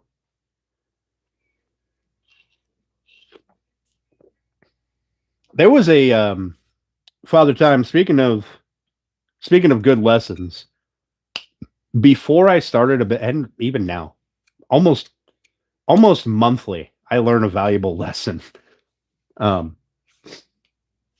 First starting out, 100%, it was nothing but good lessons learned the hard way. Absolutely the hard way. The absolute hardest way I could. And some of those were people going, hey, bud, this seems like a stupid idea. You're fucking yourself. Don't do this. And I went, I know more than you. Fuck out of here. and then I get screwed over and I go, oh, shit. Maybe you were right.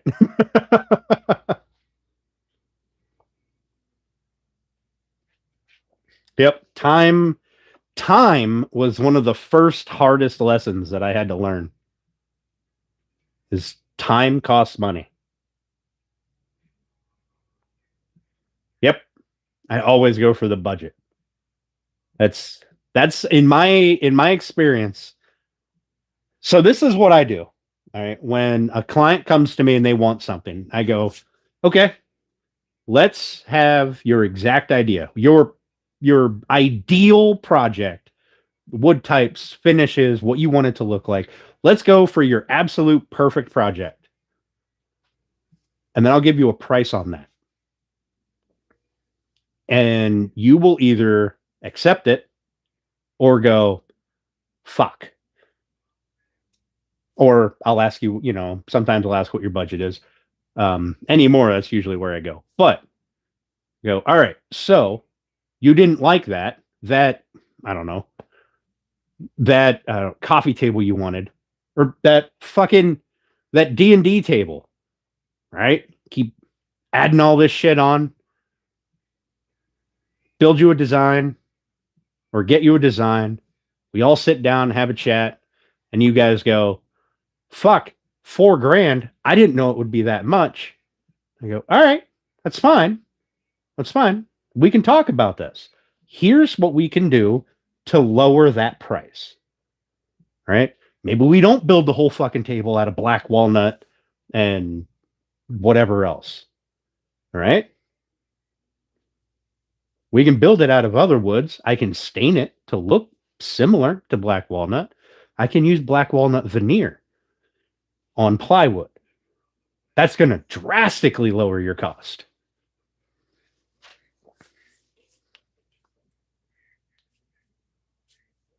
Yeah, materials times two. They're fucking.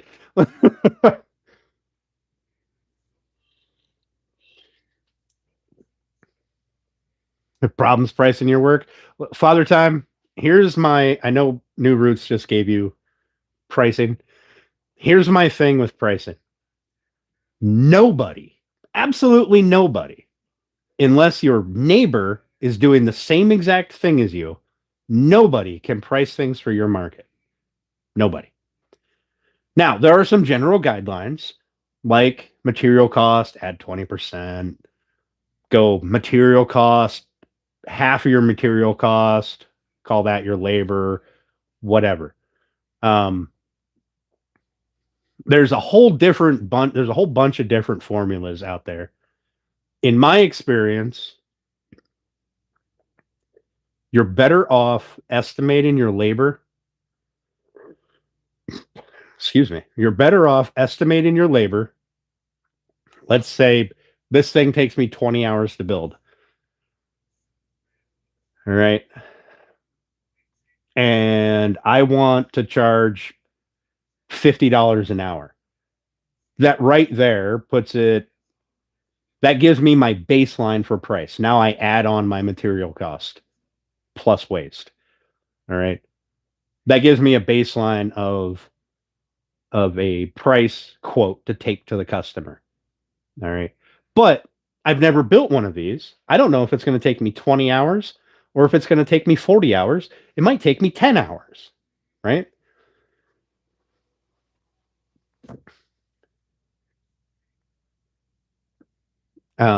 But the other side of that is the more you build something, the faster you can do it. Now, if you're going to be building a bunch of things, okay, I'm going to use this. All right.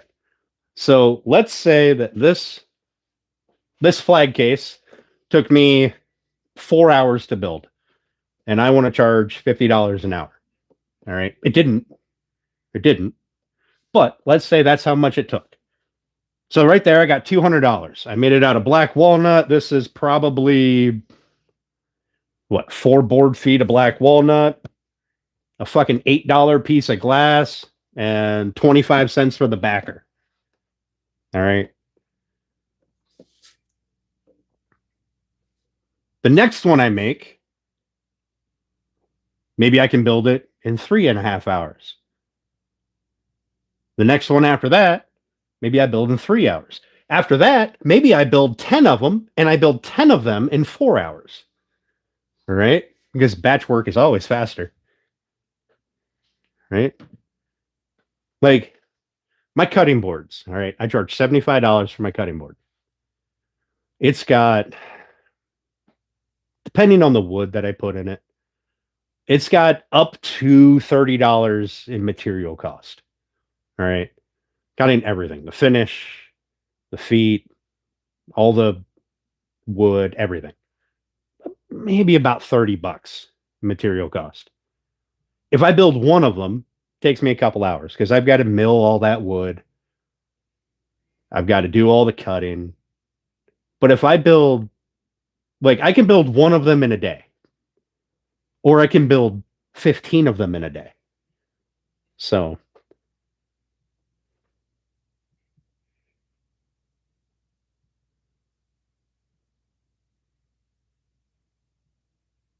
yeah. And custom work is entirely different. Now, here's the thing. There is custom work and custom prices. And then there are people who want custom work but can't afford custom prices. So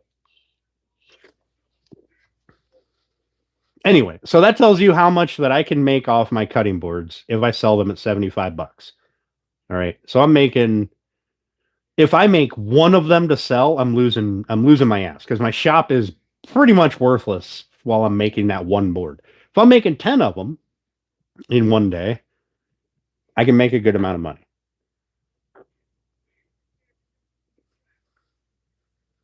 Yeah, so here's the thing. If you're, hang on one second. I got to step outside that door quick and then we'll get into that John Malecki comment. I'll be right back.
Yeah, never happy with anything.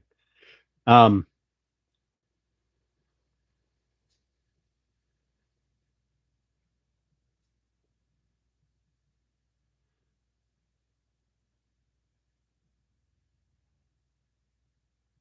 yeah. So here's the thing: any maker, every one of us, can say that everything they make is custom. Every one of my cutting boards, I have a standard design.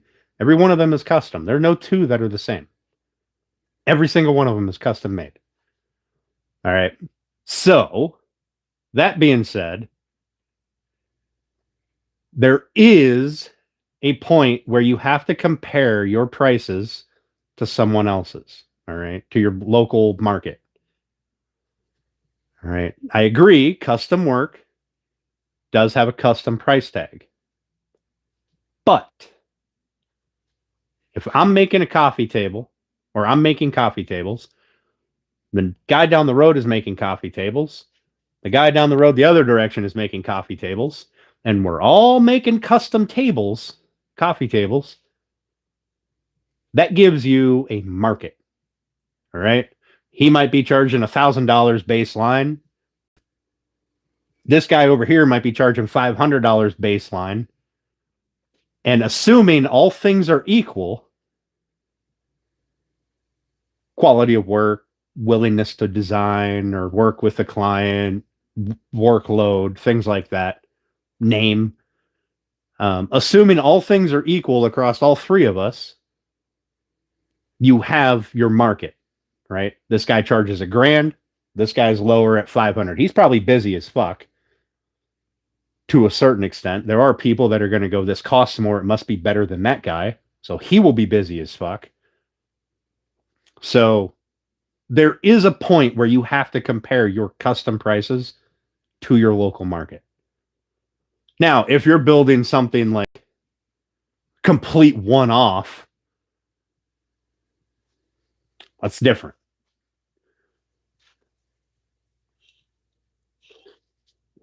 But in my experience, just because you're building a coffee table that is different than anything else out there does not mean the client is going to be willing to take that price hike to get that different. You know what I mean? Yeah, I will tear shit apart for fucking months. Months and months. Like every time I go to Steph's house to steal baked goods and lunch, I'm going to look at this island in her kitchen. And every time I look at it, I know for a fact I will pick out that glaring mistake or I'll find a new error.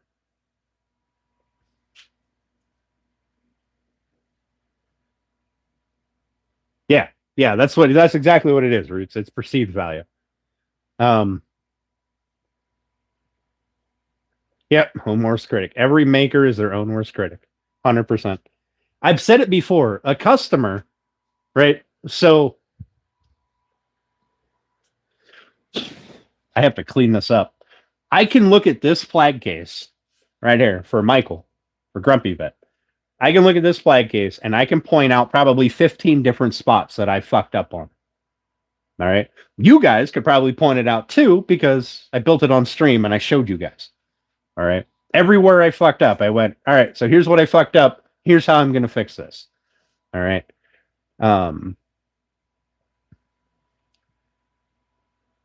Now, when Michael gets this, or if this was for anybody, any customer, when they get this in their hand, they are going to look at the overall picture. All right. They're going to be looking at this looks nice. This is well crafted.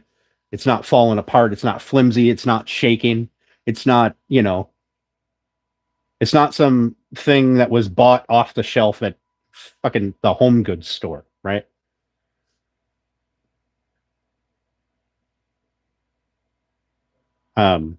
The customer is, unless the customer is a maker or there's a maker in the household somewhere, a woodworker that comes over there regularly, they're not going to look at this and go, This is fucked up. This is fucked up. They fucked up here. I would have done this differently. This is fucked up. That's fucked up. This is terrible. This is trash. Throw it the fuck away. You should have bought it off of me. All right.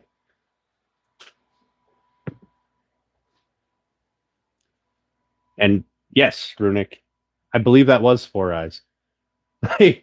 If you're only building things that you want, you're a failed business. That I believe that wholeheartedly.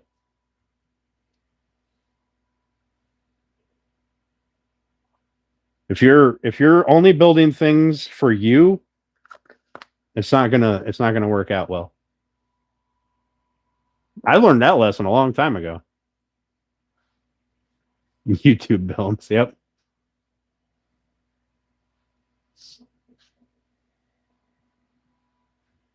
The over designing of a failed business. I don't know, it depends. Do people actually like the same things that you like? Like, I mean, there's some spots, some businesses like fishing lures, right? If I only like to use pink little minnows at fucking inch and a half long, and that's all I'm willing to make, other people are going to use them. But there's also going to be an entire market that I'm missing out on because I'm not willing to make other stuff that other people want to buy.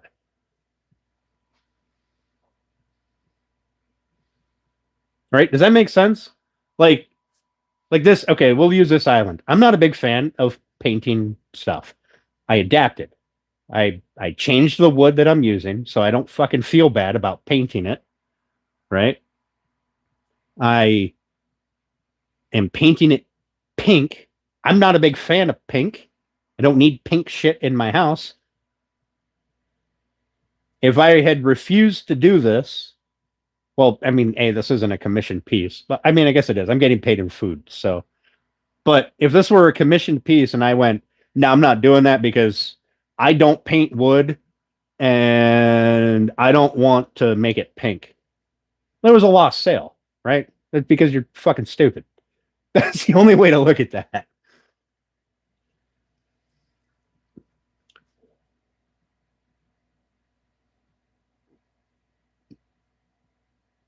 The only buildings my wife wants. You are a successful husband.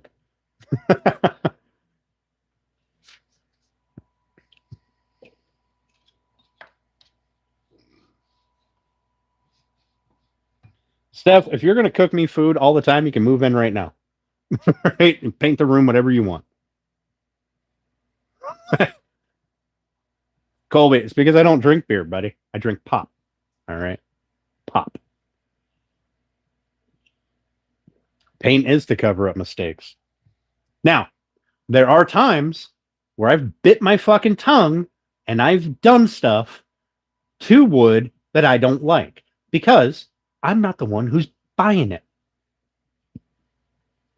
Like, I made a little basketball hoop thing for a client. And I tried to make it out of cedar wood and then stain it black because that's what they wanted. And it wasn't strong enough. It would just fall apart, right? It would pull apart. It would break. So I ultimately used cherry wood because I have the most of it. It's very cheap for me to get. And it looks good. And I stained it fucking black. That hurt. That hurt my soul. But I'm not the one that has to look at it every day. And I'm not the one who paid for it. So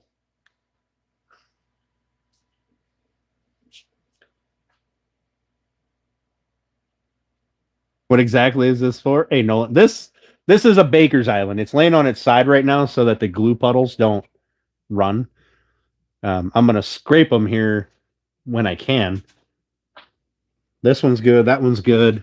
It's these ones down here on the bottom that I had too much glue on. They're still not ready to scrape yet. And then I'll stand it up. And then this is the top that's going on it. And we're going to do face frames, and I got to do a box. There's going to be a divider box here in the center. It's a whole thing. We just got to the assembly part.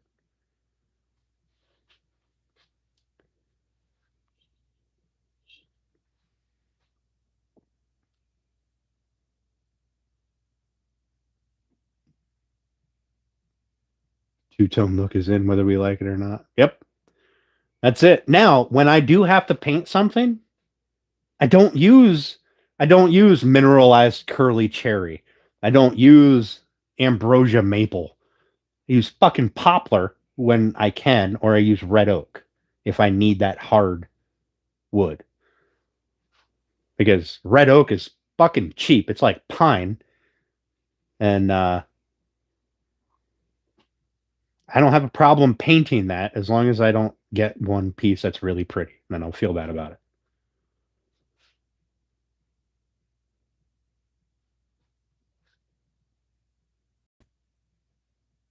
Pepto Bismol, but it's pink.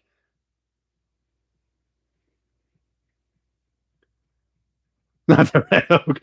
Listen, the one thing I don't paint is white oak because it's white oak, and I mean it looks really nice. Like I got this piece back here. I love red oak. Yeah, chalk paint is really popular. Yeah. I like red oak. I really do. But if I have to paint, if I need to use a hardwood for something, like I need a small enough piece of wood and I need it to be strong and I know I'm going to paint it, I'll use red oak.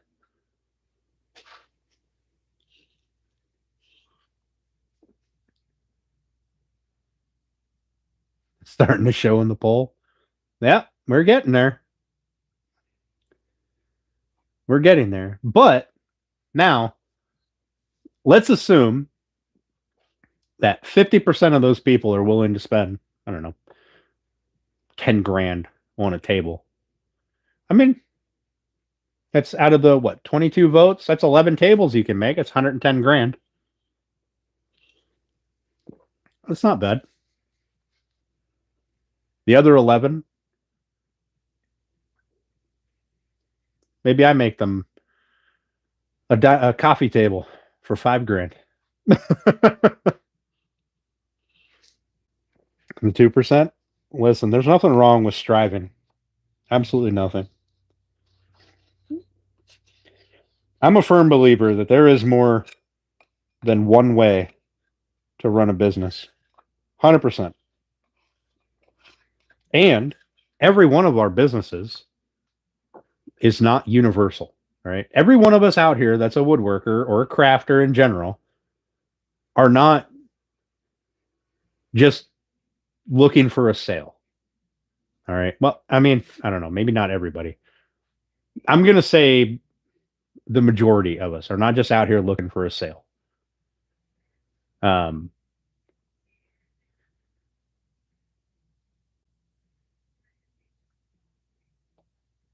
Where do I eat other than the table? I eat out here a lot. I'll eat on my back deck. I'll eat in my kitchen. I'll sit on my couch and eat. I'll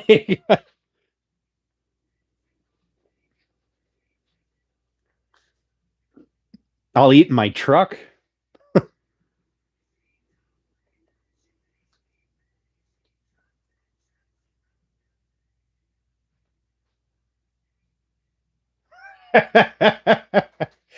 I have decided a long time ago that I will never, ever pay an exorbitant amount of money for woodwork. Because if it's made out of wood and I want it bad enough, I will figure out how to build it.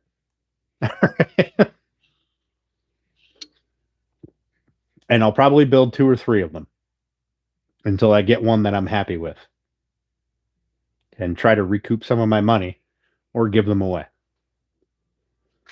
So most of my word of mouth, most of my business growth came from donations. Yeah, the other 99% won't, right? A bunch of savages in here, right? I do a lot of stuff for wood. Not too many things I'd say no to. But most of my business started with donations, right? That was my advertising. I'd still do a fuck ton of donations. I would say probably 50% of what I make in this shop is donations. Good to know. Um, and then it doesn't have to be something big and elaborate, right? Like I've made everything from cutting boards, charcuterie boards, to benches, to picnic tables, to fucking outdoor furniture sets. You know, like a couch and a chair, couch, two chair. I made one that I gave away that was like a sectional to put outside. You could arrange it however you wanted. Every fucking piece was the same size and exactly the same. You put it wherever the fuck you want, however you want to do it. I donated all that stuff because A, it gives me experience in building it, and B, you match your donation to what you're, the people you're donating to, and people see it. They see it when it's sitting there. It's got your fucking name on it, right? It's got your business card laying there. You're standing next to it in a fucking branded T-shirt or something, right? Those people, whoever got it, is using it. They have people coming over to their house. They're seeing it. It's all word of mouth. And there's a visual representation of your work right there. Like, I think, and it's donations. I think by this point, everybody knows that I'm a firm believer in helping out my community, right? Like, I donate a ton of shit to kids. I donate a ton of shit to kids' programs for, raising money. Like, I do a ton of crap. These people are the ones that support my business. These people are the ones that should get those donations. Yeah, free gifts. Yep, 100%. Absolutely.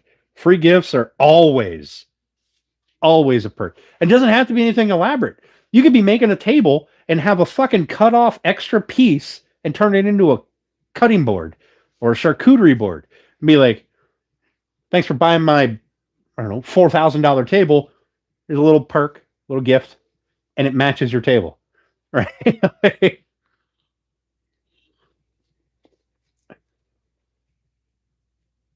Too many Gatorades. Shot a brad nail right through your middle finger. Oh, man. That's a terrible finger to hit.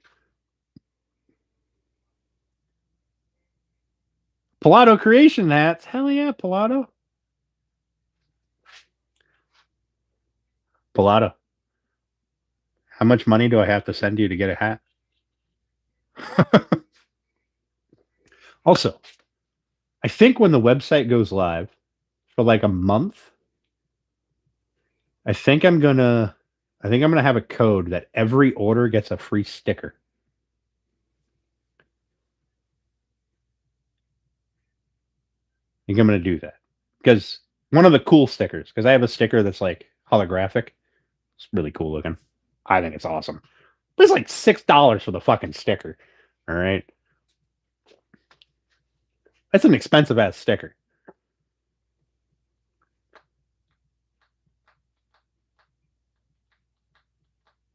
Yeah, that's it. Silly little stuff like that. Customers love that.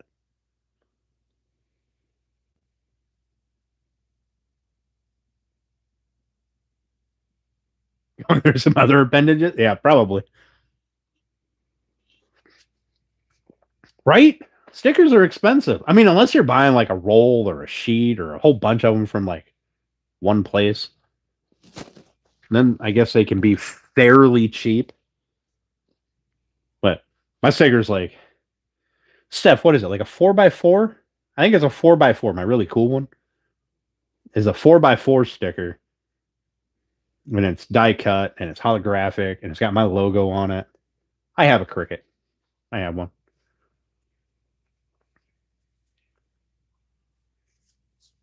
Oh shit, Father Time. Damn, that is, that is rough. Oh,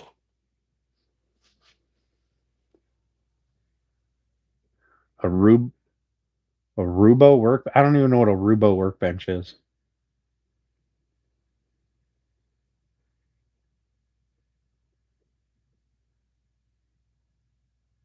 It's sticker size. Is that the size of the sticker? Sticker sized? Really? Now I do have another sticker that's cheaper, and you get it in like 2, 3, 4. I think you can go all the way up to 6 inches on 1 inch increments. But it's very plain, kind of goofy looking.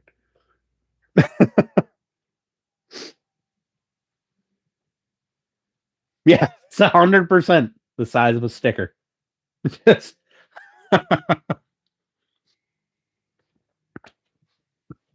Papa got one. He was my test orderer, and I found a couple of errors that had to be addressed.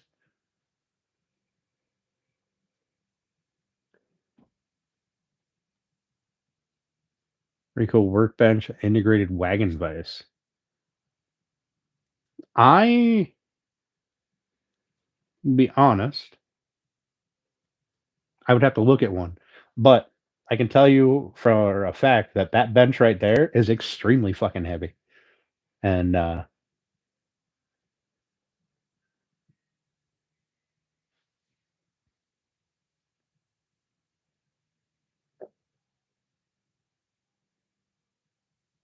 Gilligan hat. Listen, I've rocked a Gilligan hat. I like them when I fish.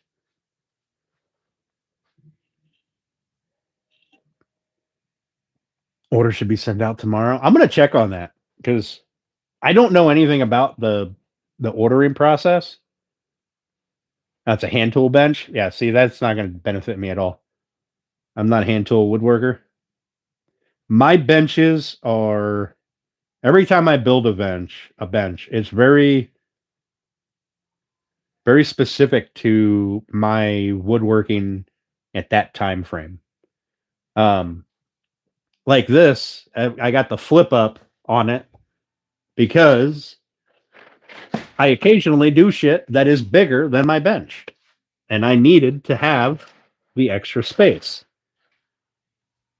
I also needed it to be fucking 6 feet long. Right?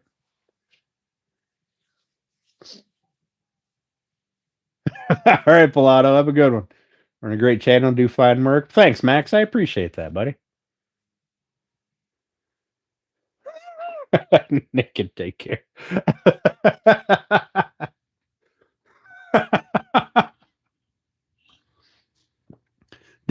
Is the naked a translation, like an automatic translation of Pilato? Or is that because it's got that goofy little symbol next to it?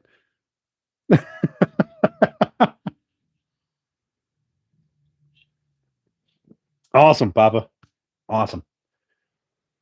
Also, I did not order one of those color changing mugs, and I'm a little upset with myself about that. So I hope it's really good quality because I kind of want one. Also, I I have an idea or two about some funny merch with the color change mug.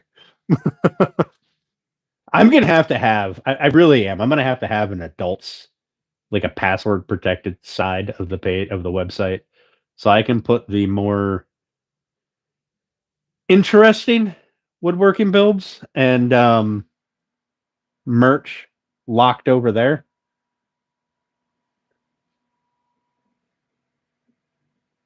All right, Roots, have a good night, buddy. I appreciate the conversation, man.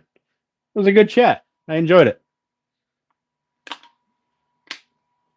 Also, that is direct proof there that the kinky side, right? The only dance. That's direct proof there that there's two businesses that are both woodworking, and we run them both differently. All right. So there is no one set model. All right. I'm successful in my business. He's apparently successful in his business. There's no one set fucking model. Run it however the hell you want. Don't listen to anybody telling you that you're stupid. Unless you're being stupid. And then you might want to fucking listen to it. See woodworking in a thong. You don't know. You get one of them high-waisted ones and just let my shirt ride up and have that big old... You call it advertising. Right at the... Put my logo right on the little triangle in the back.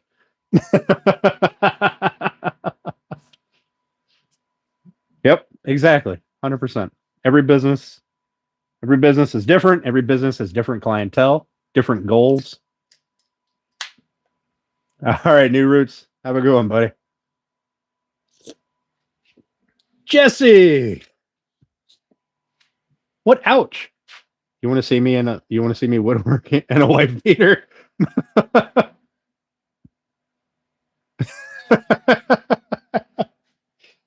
So here's the thing: my my primary print on demand supplier, I can order underwear. Although I cannot worry the like beaters. Although I can get muscle shirts, like sleeveless shirts. So similar. Some sunglasses, right? See me, I have to turn some lights off. I'll put in a dimmer, turn the lights down some so I don't blind out the camera. Because otherwise the camera will just be white. It'll just be like you're looking at the sun. In fact, that TV right there with that fire might be too much light. It might blind everybody.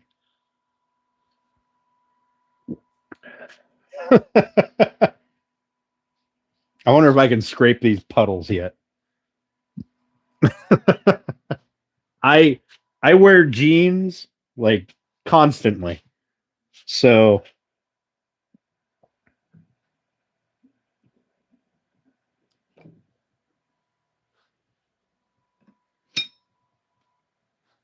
I'll let you guys' imagination wonder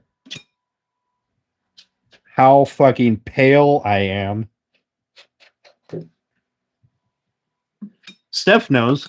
She's seen me in shorts before. I believe we were kayaking.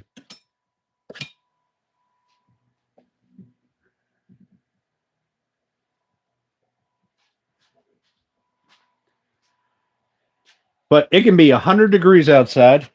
I can be outside in the sun working. The most I'll do is I'll take my shirt off. Like I am still wearing jeans. Because I don't do any outside woodwork without jeans on. Pardon me. And B, I don't know why I was yelling at you guys. I forgot that I had the mic on, but I walked over here away from the camera and just natural instinct was to start yelling at you guys so you could hear me. I apologize. But I don't like cut trees up or fucking anything like that. Split wood with shorts on.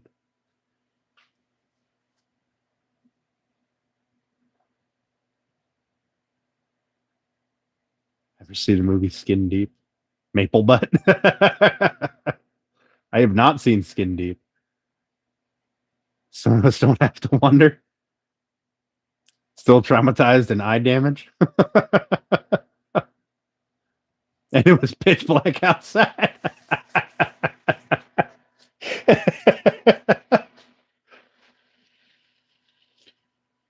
White and red. That's my arm. That's my upper body, right?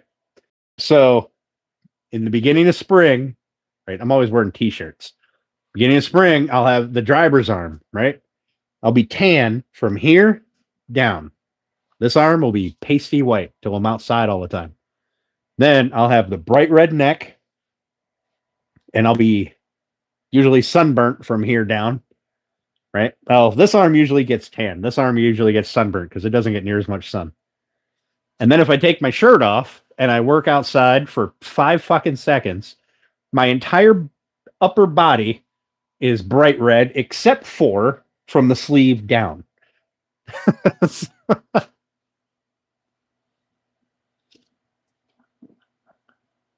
And anytime I go kayaking and I put shorts on, I am red from the knee to the top of my feet. By the way, I don't know if you guys knew this, but sunburn on the top of your feet fucking sucks when you wear boots all day. All right. Or even sneakers. What up, Mike? How you doing, buddy? Oh, I scraped this. You know what I can do? I can stand this up now.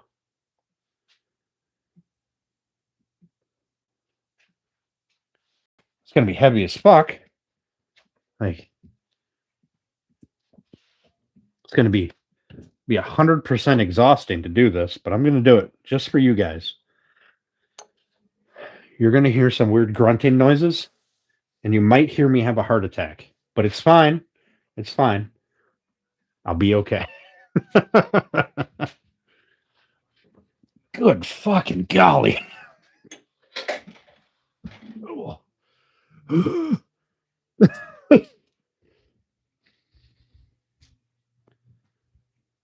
Would you just look at it?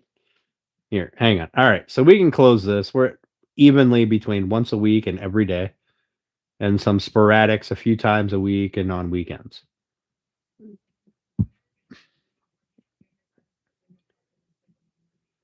What up, Hinton? How you doing, buddy? Been a long few weeks, man. Excuse me. Goodness. Sorry, guys. I hope everything's good with you right now, Mims.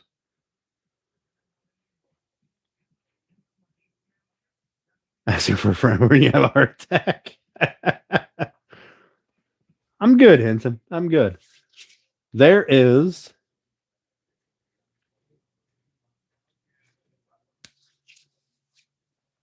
the frame and drawer box assembly for our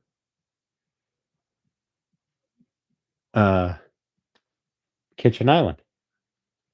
Now, what I should have done was I should have put these on the side, and then I could have taken that top, which is ridiculously heavy, and put it on the top here and give you guys a look at its overall look.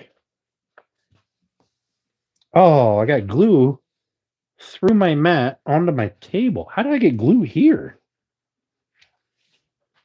Well, that's unfortunate. Give me that razor blade. Come here. Good thing it's melamine. And the glue just kind of scrapes right off. Nailed it. Smooth as a baby's bottom once again. In fact, I really should go through and scrape this whole table one day to get any of the little glue smudges up. But we're getting there. We're getting there.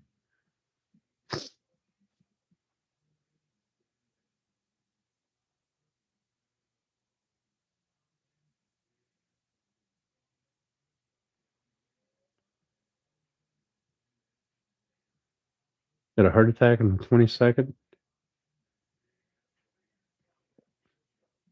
Damn, Mike. That's fucking rough, man. Sorry to hear that, buddy. Cheers to you, bud.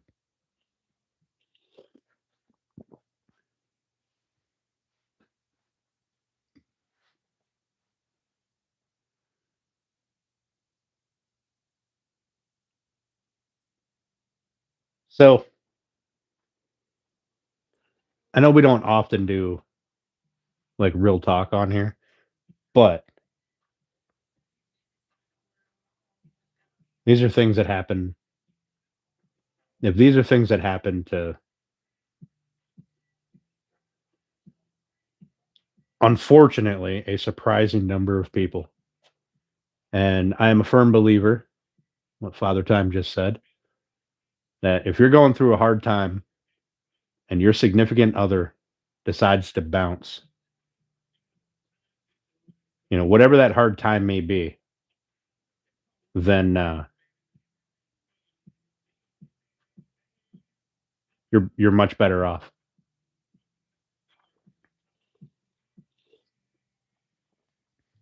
I'm a firm believer in it, and I don't think there's anything that'll ever change my mind on that.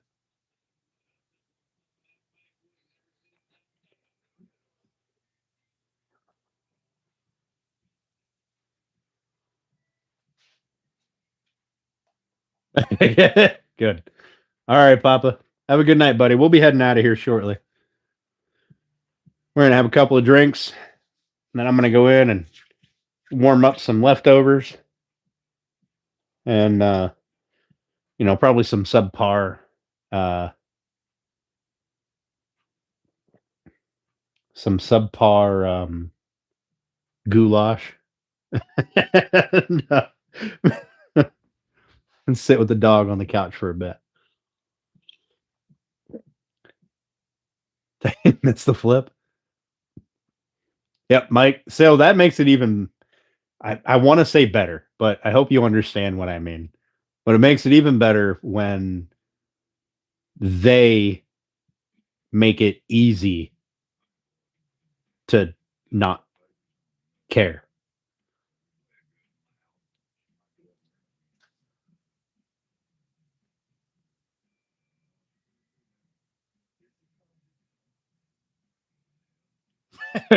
What? What did I do?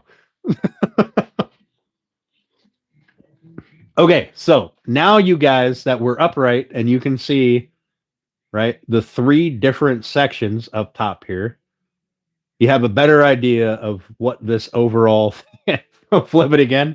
All right. Steph, do you take out that life insurance policy? Here you go, Runick. I'll do it just for you. Holy fuck, that's heavy. Oh. All right.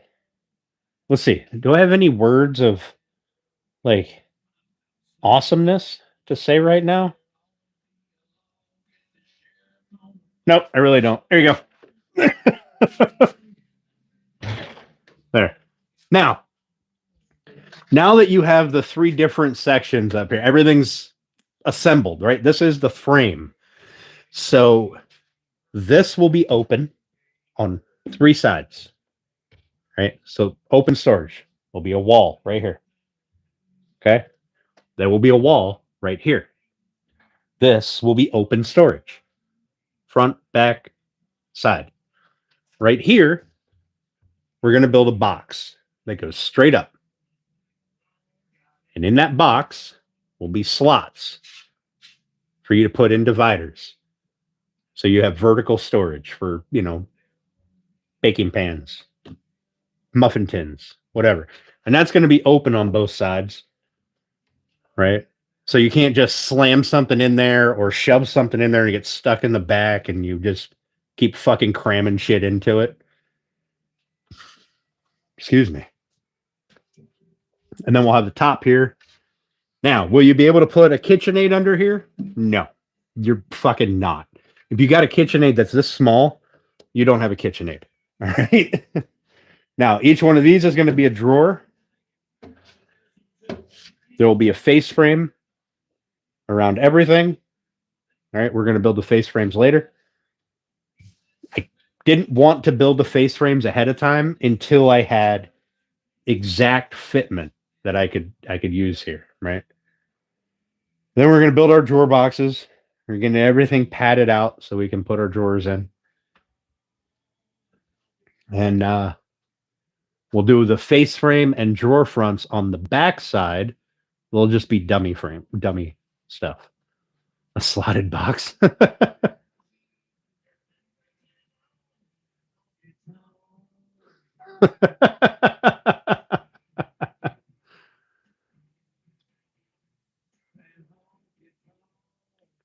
Oh, I'd have lost my shit, Mike.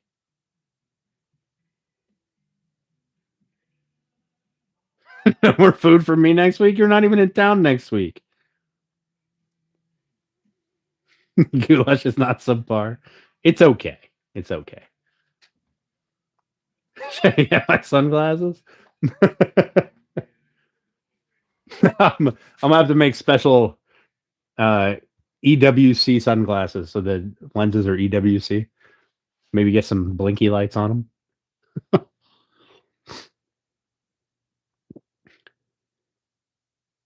But I'm gonna leave the storage box, the slotted box.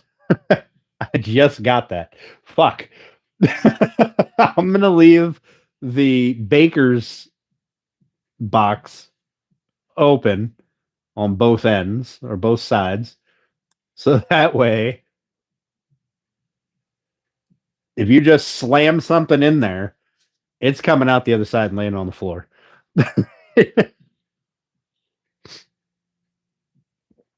What is EWC? Elegant Woodcraft Creations.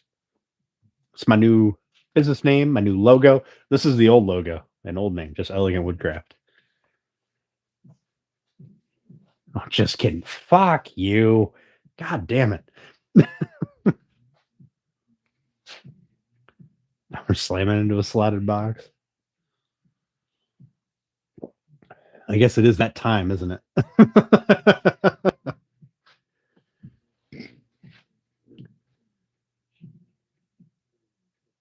You know what I didn't get? I didn't get a notification for Turner.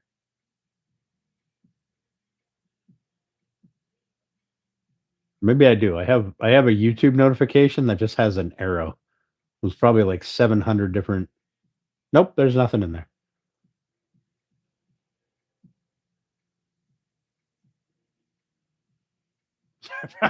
You're fine, Father Time. You're fine, buddy.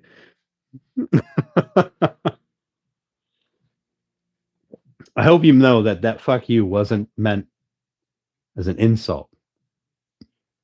It was a compliment. I don't know. It wasn't serious, all right?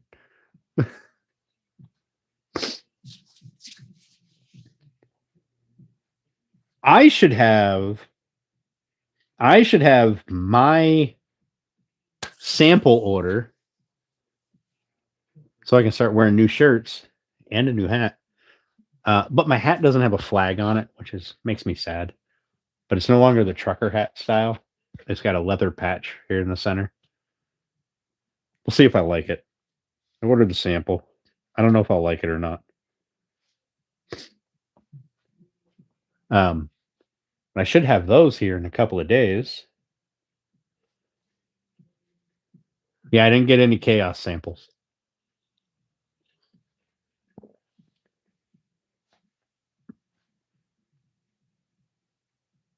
Is forever to type a message? Nah. Come on. I can type faster on my phone than I can on the computer. Which is weird because when texting first came out, I was like, this is stupid. I can just instant message someone way quicker than this. And now, my thumbs have learned how to type. In fact, if I had a QWERTY keyboard that was handheld, like my phone, I bet I could type like 1,000 words a minute.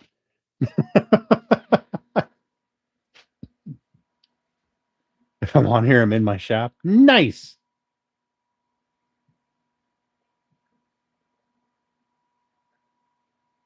3 but 4 times. Yeah, that's true. That's true. That fucking dial pad was the stupidest system. We're good with your thumbs.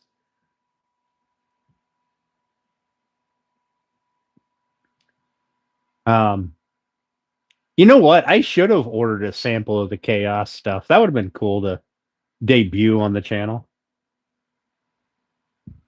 Excuse me. I could still order samples. It's not a big deal.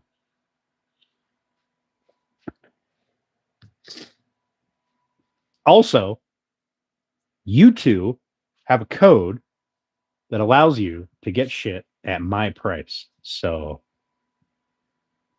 you can also order samples for the same fucking price that I pay.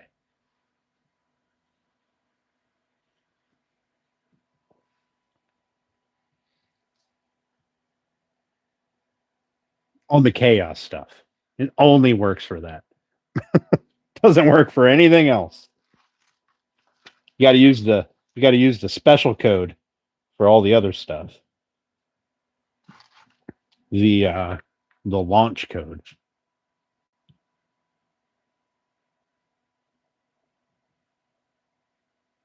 Like underwear. You can order muffin samples. Steph, if you want me to, I'll put muffins on the website. And I have a feeling that you will be doing nothing but making muffins. A lot. a lot. Also, you're going to have to ship next day, so shipping's going to be expensive as fuck.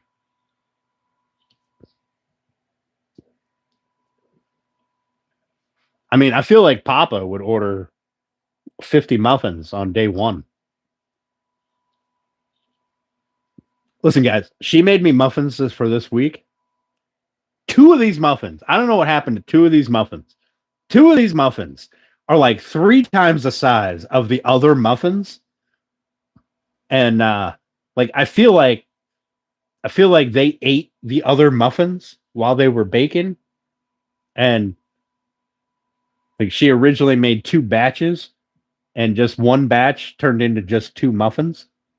But I don't know. I'm not mad at it. All right. I want you to know that I'm not mad at it. I like me a good old muffin. But 2 of these things are fucking huge. What's up, woodworker? Muffy pots. That sounded dirty. I like it. They were happy muffins.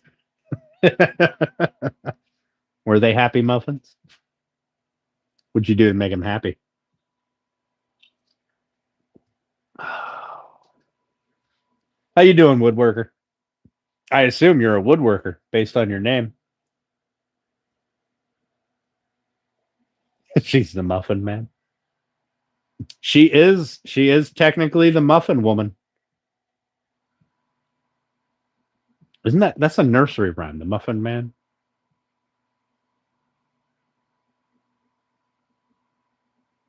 I can't remember. It's on the tip of my tongue. But pour a little more sugar on them. You had to cover that massive muffin top. I'm sorry.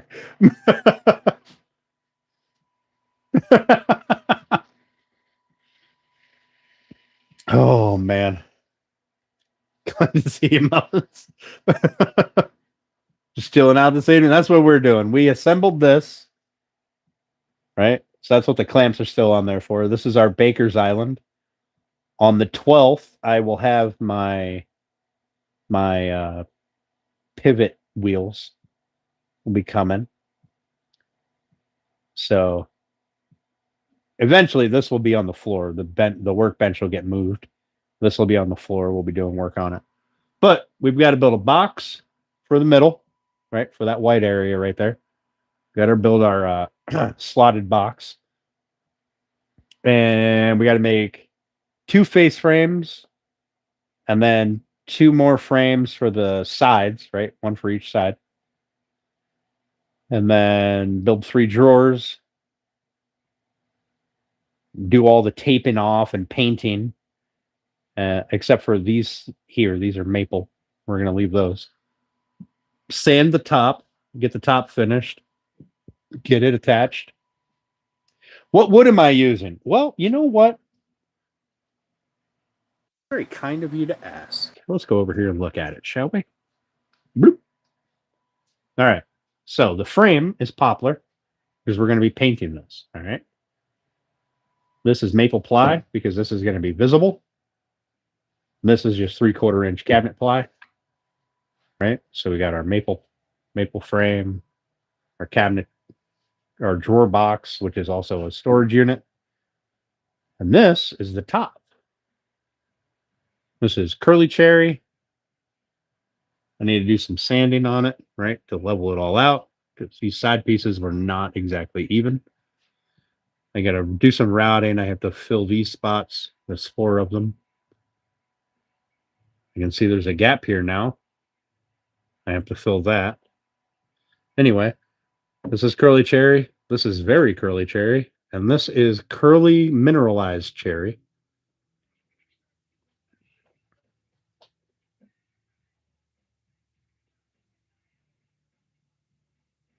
Looking at Dan's wood. Now, this, the top here, not the frame, but this bit, we pre-finished with a coat of tung oil. So we're going to be sanding all of this off and leaving the tung oil that's down in the curl, right? And then we'll see if we have to apply more tung oil. What is mineralized? It's these like dark spots. That is mineralized. You can see it's like throughout. It's everywhere. And so you see these like darker waves that look kind of like this. That's the curl standing out with the tung oil on it. But all these really dark spots are mineral deposits. So we're going to sand the ever-loving shit out of this, make it nice and smooth and pretty, fill any gaps that I need to fill. And is that a natural thing? Yep. And this is the first or second time that I've ever seen mineralized cherry at my lumber yard. Hey, Kevin, what's up? And then, so we're going to sand the ever-loving shit out of it. And then I have to apply another coat of tung oil, let that soak in and cure. Sand that with a light sanding so that all we have is the tung oil in the curl, not on these flats. Then we're going to coat the entire thing with Gilboy's hard wax oil and hopefully get a nice shine. I'll probably do 2 coats of Gilboy's and then buff it with a white Scotch-Brite pad.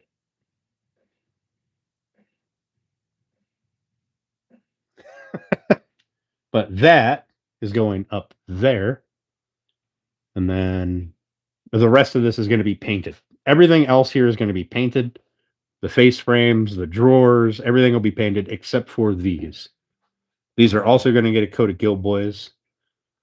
This is just maple ply that I laminated fast to the 3/4 ply.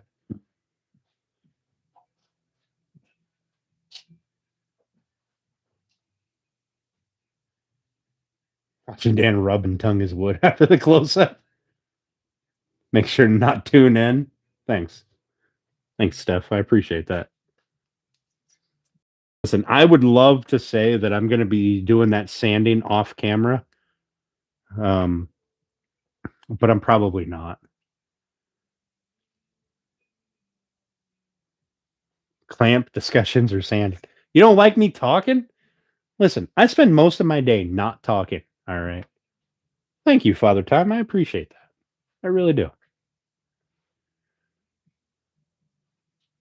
My goal is to have at least the top be comparable to the level of the bassinet.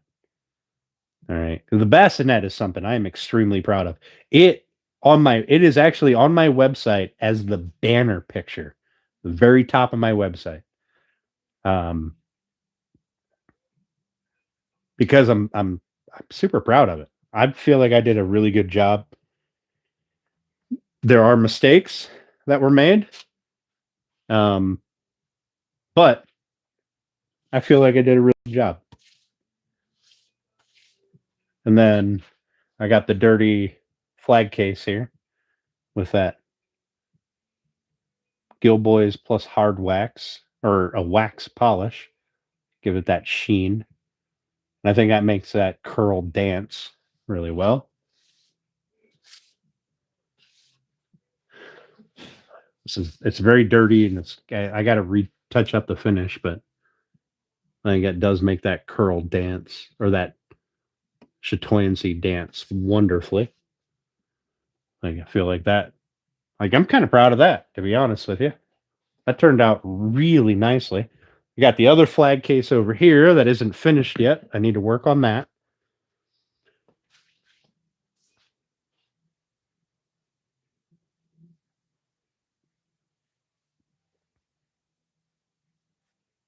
I still really liked whatever one that is. It's shiny, and I think it would make a pretty bed or bathtub stand.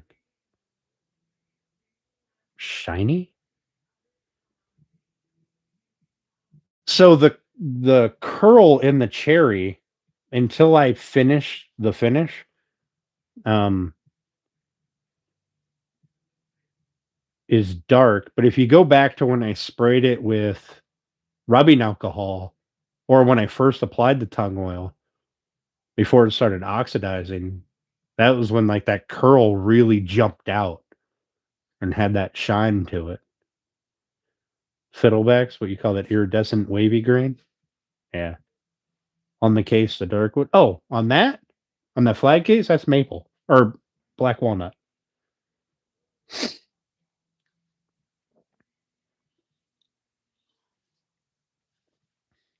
Yeah, I really don't know what the definition of fiddleback is, so I just don't use it. I just use curly and iridescent. Yeah, black walnut would make a very pretty bed.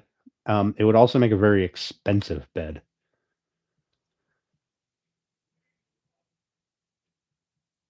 I mean, I could do it.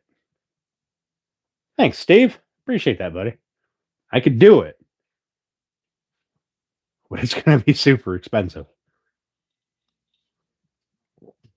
That stuff is like in my local price for clear or figured without knots and stuff. Um, black walnut, I'm looking at what was the price when I just went in there on Monday, picked up a load of cherry. I want to say it was like $12 a board foot. So a board foot, if you don't know, is 1 inch thick, 12 inches wide, 12 inches long. Pardon me. A 12-inch square, 1 inch thick. That's a board foot.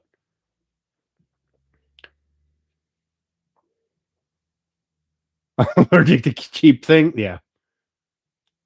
Bedpost for bondage.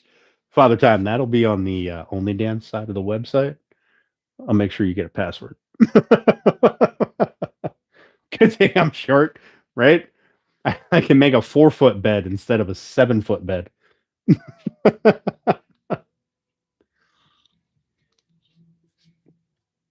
Though there is, how much did I say? I want to say it's like $12 a board foot here. And I want to say that's also both on the cheap side of some places and on the expensive side of others.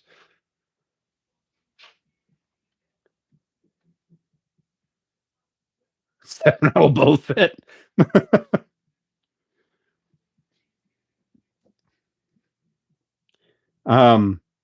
Father Time, that is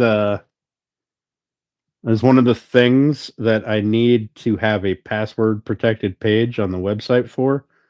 If I want to post these things that I make, like some of the more interesting beds that I've built.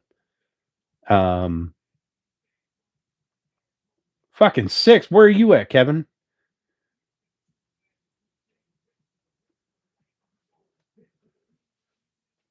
Where the fuck you at, Kevin? How far away from me are you? I'll drive. I'll drive for. Is that kiln dried? All my wood's kiln dried. Now I might be able to get it slightly cheaper if I go with rough cut, but then I have to do all the milling, right? Like I buy my cherry rough cut because it's about an inch and 3/16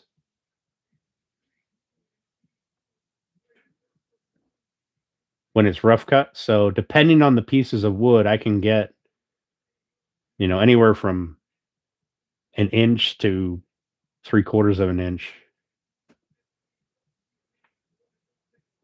You're in Illinois? You're in fucking Illinois? All right. I don't mind taking a trip to Illinois. All right. If I can get double the black walnut, how many wood shops you got or lumber yards you got around you? While you type that, I'm gonna step outside. Because now I'm interested in making a trip to Illinois. I'll load my fucking truck down to them tires are rubbing on the truck bed wells.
You know what I am least impressed with about this winter is we get a bunch of snow, and then we get warm weather and rain.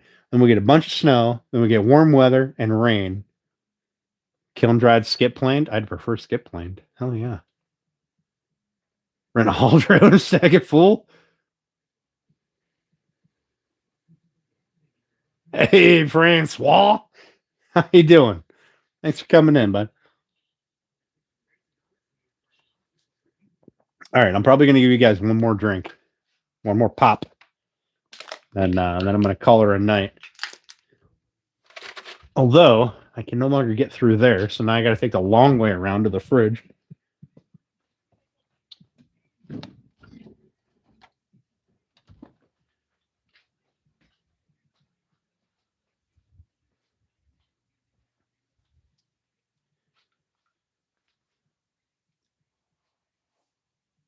I tell you what, Kevin, you go ahead and email me the area that I need to be looking in. I don't even need to meet you, bud. I'll just go. I'll just go to the lumber yards. You let me know when they're stocked. I don't want to drive out there and find out that this isn't their week for milling black walnut.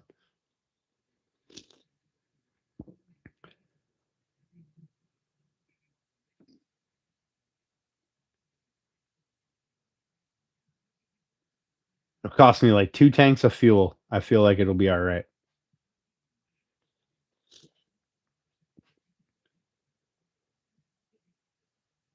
So dramatic going around it. Listen, it's fucking huge. All right. When it's in your kitchen, you're gonna be walking around it too. Also, I'm really excited to see you use the little lever wheels. Which, so I got special wheels for this. Right? They're the ones that have the lever that you step on and it lifts it up and puts it on the caster, and then you can lower it down so the wheel's up. But you can also pull a pin and take the wheel assembly entirely off. There's a bracket you attach to the table. Shotgun a beer. All right. I can do that. I mean, it's going to be a bit till I call it a night. But are you ready? I mean, I just opened this one. I don't know if it's going to work out very well, but boom. Shotgun and a bear.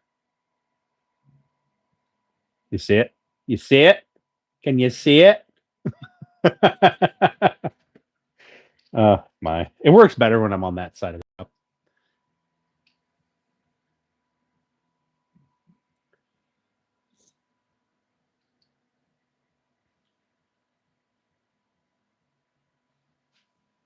Weather sucks this year. Rain, rain, no snow, no ice.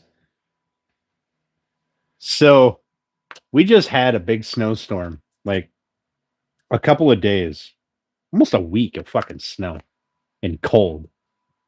And I look out at the lake, not Lake Erie, but there's a lake in town here. I look out at the lake and there's one dude out there in the middle of a fucking blizzard.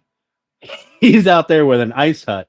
That ice must have got just thick enough for him to walk out there and set up his little hut and do some ice fishing. Such a dork. Listen here, Stephanie. All right. Feeling a bit aggressive today, huh?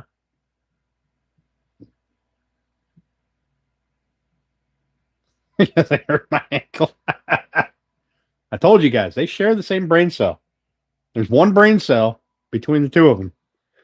And sometimes it comes over and pays me a visit because I've been around them so much that this is just, oh, look at that. This is just how life works now, I guess. Hey, look, I found an axe head. I didn't even know I had that. I mean, it's rusty as shit, but I found an axe head. I should get a handle. I'm not going to make a handle. I'll buy a handle because I didn't even know I had that. Sitting over here covered in dust. Hey, look, hinges. I didn't know I had these either. They're also rusty and squeaky.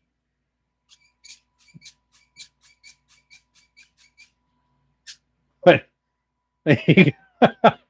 no idea I had these. I got 3 of them up here. Scratch that. I got 2 long ones and 1 short one. Yeah, this axe head is interesting. I haven't seen one like this. And it's got like notches back here. With like a square.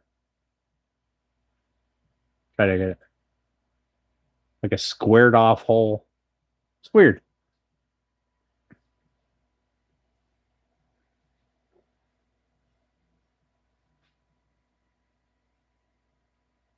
Central Illinois. There's a dozen sawmills with an hour and a half of Effingham. All right. Screenshot. I just witnessed a brain cell jump.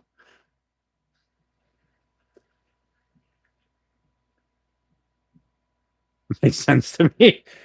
I don't know. I swear to God, I had no idea I had it. It's just sitting over here covered in sawdust. I just happened to notice that it's there. I also got some ridiculously big hinges or springs here. 1 by 12 by 0.015. Look at that. Big ass springs.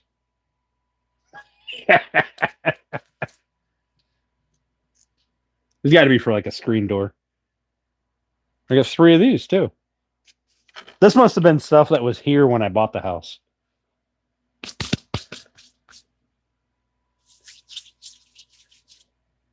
Yeah, that's an interesting axe head design. I wonder if I'll probably have to shape an axe. I'll go buy an axe handle. I'll probably have to shape it to get it to fit in there. Heartland Heartwoods. You know what? That name sounds really familiar. I feel like I've seen them online. An indoor spring. I don't know if it's that. Or an indoor swing. I don't know if they're that strong because I can pull those apart pretty easy. Ow! Put my fat ass on there and it'll turn into a fucking bar. Just be a straight bar.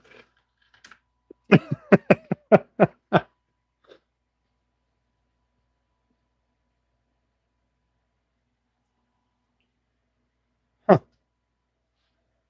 It's going to be amazing the amount of shit that I find underneath this workbench here when I.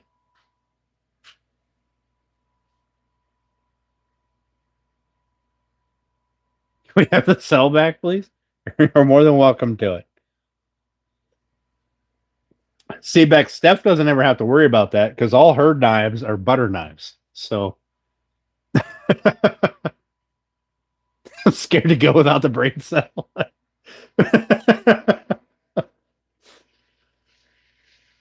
I'd be scared to go with the brain cell.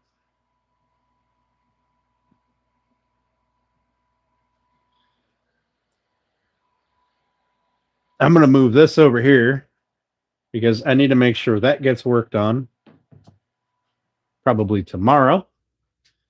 I need to do the touch up so I can get that sent out.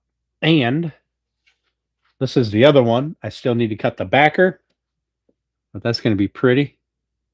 That's curly black walnut. The other side is not the same. And then the bottom is straight grain. But we got the glass cut on that on what, Sunday? I got 3 new ones. Oh, your knives. So I need to get this finished.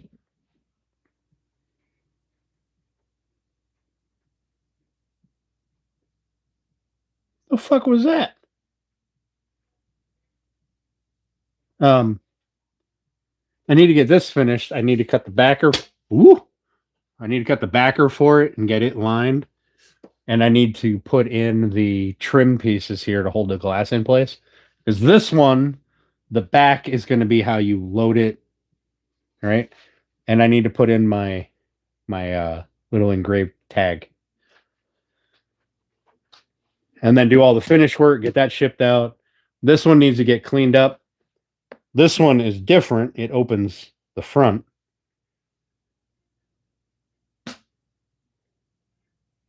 It's got magnets at the top that hold it shut. The back is solid, lined with black crushed velvet. So we'll leave those lay here so that I make sure that I actually work on them tomorrow because they need to get done. They need to get done and shipped out. I need to take pictures. I do have a flag up there, but it is not the right size to fold up and put in there for pictures. So I think what I'm going to do is just take pictures of them empty. Because it feels a little disingenuous to put a flag in a memorial flag case that is not a memorial flag, right? Does that make sense? It just feels wrong. And then I can get those boxed up and sent off. Yes, they are 4 flags. They are memorial flag cases. So when a soldier, in this case, that one is for a soldier. This one is for a different type of flag. It's still a memorial flag, but it wasn't on a casket. It's still an important flag. But that's what those are for. You fold them up so you have the star field. The star field is here, and it just stays in there for the rest of the time. The other one in the back, I don't know if you can see it. There is 2 maple pieces on every point for miter splines. Have a good night. Thanks, Daniel. I appreciate you, buddy. Thanks for dropping in.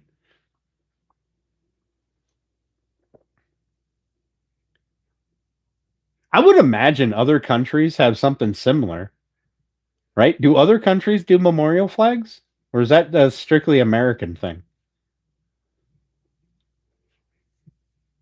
I have never looked into that.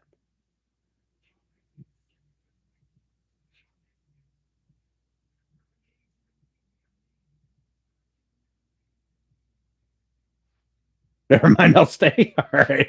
Hey, well, Daniel, you missed us assembling this, um, the frame for the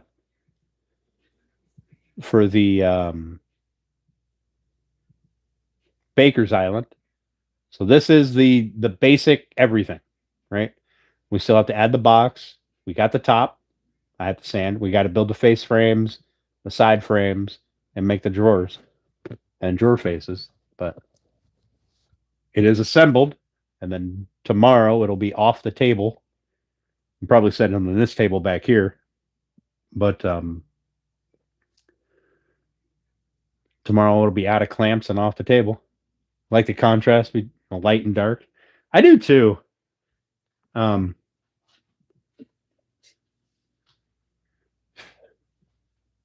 like that's pretty. Uh, do I have some alcohol? Let me see if I can spray this. Got a little bit in here.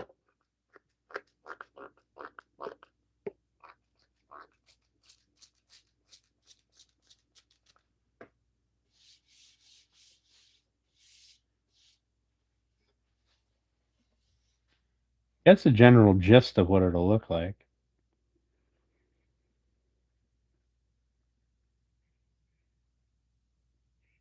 So it's going to look an awful lot like that one, just with the maple splines in it. All three of these are for clients. So the two flag cases are for clients. The kitchen island is for a client who will be paying me for the next 40 years. Yes, they call those splines. Yep. Um, is that not what I said? Did I say something different? I feel like I said splines.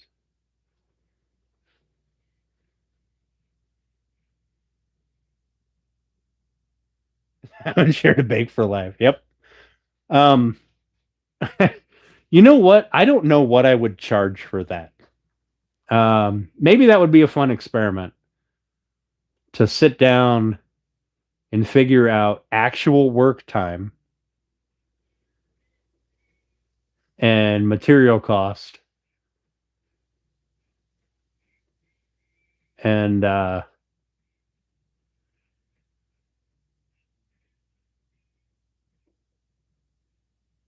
see how much that would actually charge or cost me.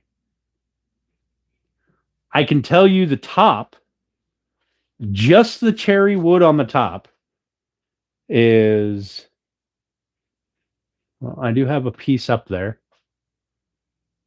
I do have about a 5 foot piece left over, maybe a little less than 5 feet. So I can tell you that that cost, well, we can probably assume, we can probably, if we count the trim and the maple, probably even out. That top was 170, I think, not counting the plywood base, which 4x8 sheet of that cost me $55. That's 30 inches or so by 5 feet. So call that $30. So there you go. You got $200 just on the top without time and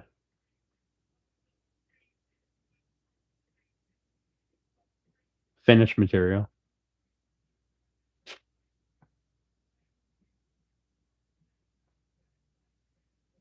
And then So the box there, that is almost a full sheet of plywood. So call that another 55. So we'll take those 1/4 inch pieces that I have right there and right there, and we'll just call that one sheet of 3/4 ply. So we'll call that 55. And then you have all of the framing on of poplar, which if somebody wanted to do the calculations, they could figure out exactly how many board feet it is. But they are 2.5 inches by 2.25 inches. And this should be what, 34 inches tall. It's 33 and some change, but we'll go 34. There's 4 of those, plus some that are 21.25. There's 4 of those, plus ones that are 53. There's 4 of those. So however many board feet that equates to, and I want to say my poplar, I don't know if I have a receipt out here, but I want to say my poplar runs around the $5 or $6 a board foot, solid or laminated. These are laminated. They're 3/4 inch boards laminated together.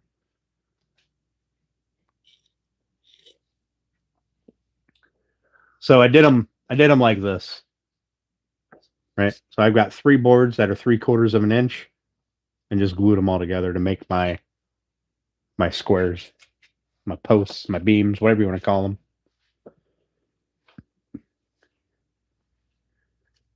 In fact, here's a sliver of one.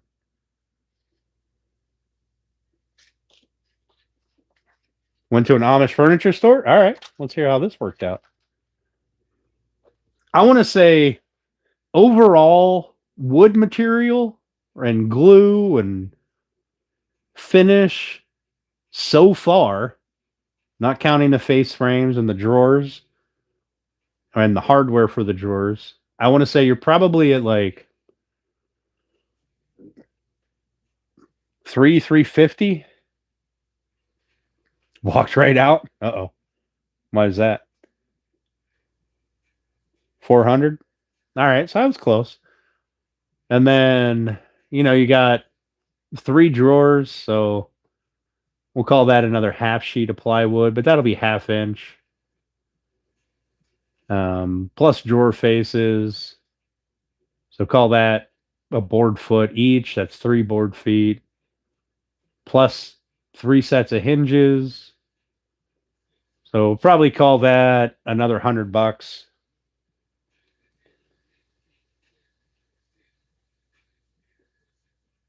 $120.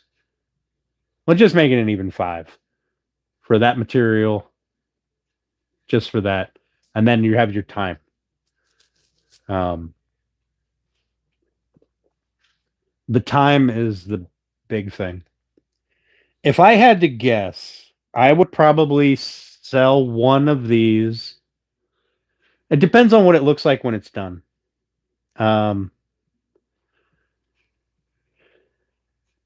It really does. It depends on what it looks like when it's done. But I would have to venture a guess that I would be between,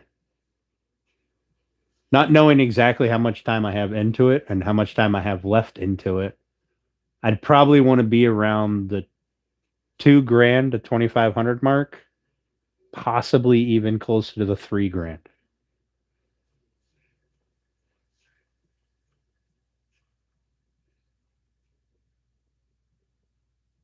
Lots of muffins. Yep, 100%. Lifetime of muffins. 1,200.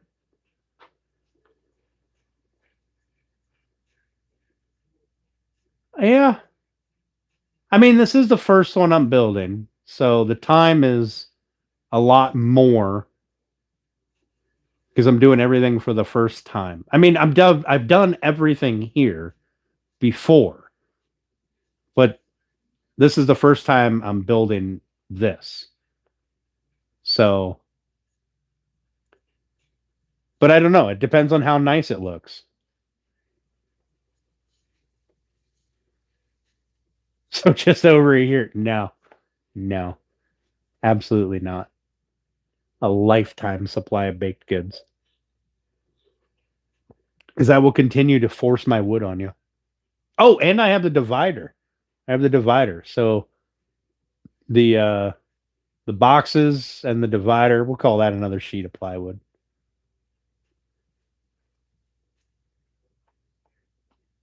$5 a muffin. You charge them $5 a muffin? I don't know if those muffins are worth $5. Maybe those giant ones that ate the other four muffins. Whose lifetime? Mine, obviously. She's gonna have to make a lot of stuff that's gonna kill me quickly.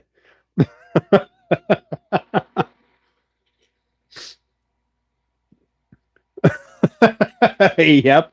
Wow. Y'all know I'm about to eat real good for like a year.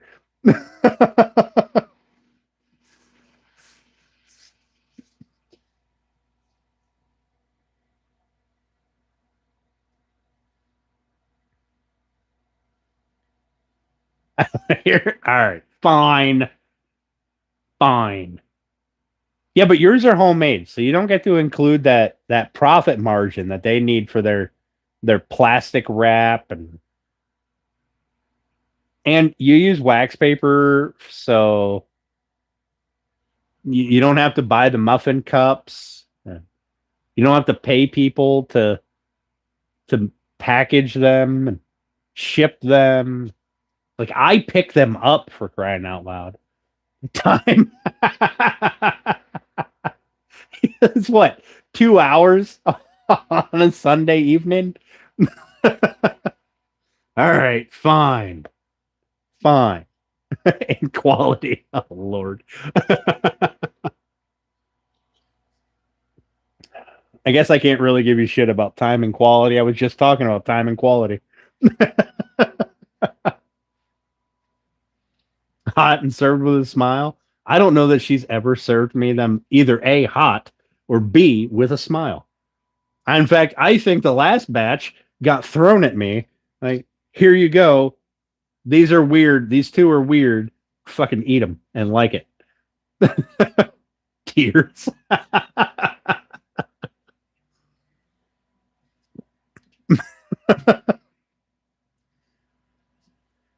Wow, what a time to get glue all over my shirt.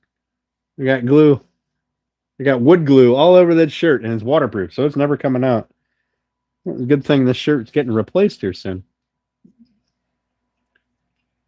Throw muffins better? Maybe. Maybe. You don't know me. Stress? Stress? You want to talk about stress? Let's talk about stress, Ms. Potts. Let's talk about stress.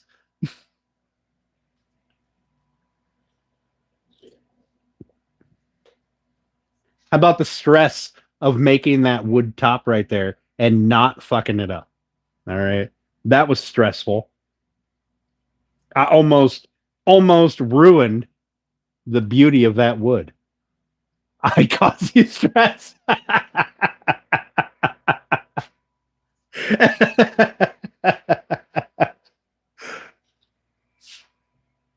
That's fair.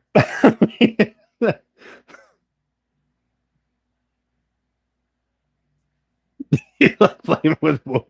I mean, yeah, but it's still stressful. All right. Do you know how stressful it is when the camera's on and I'm trying to put shit together that I dry fit and it doesn't go together right when I'm trying to assemble it for the permanent? It's pretty stressful. Okay.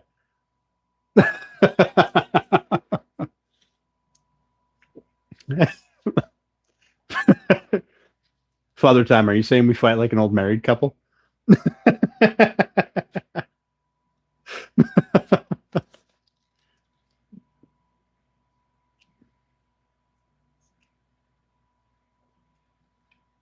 Are you trying to steal my muffin supplier, Father Time? It's nothing. The other one is dry the right way. Oof. But bump.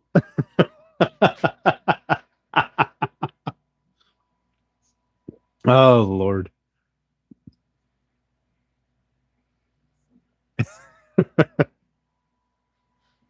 Brother Time, don't you try to steal my muffin supplier. All right. It's not cool, bro. It's not cool too far away. I don't know. Are you someplace that doesn't get you just said you don't have any snow. She might be considering it. All right. She might consider it.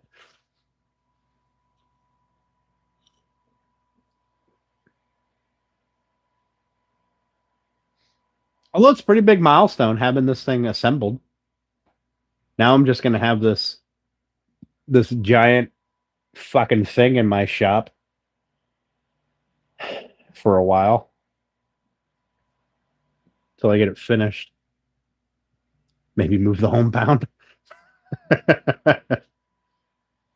The three of us, because I'm a glutton for punishment. Three of us are gonna have a homestead. And I got to thinking the other day, you know, I'd rather have a compound. I don't have a kinky website.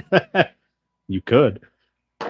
Uh, I got to thinking the other day, I'd rather have a compound because just the sheer amount of firepower makes me happy. So,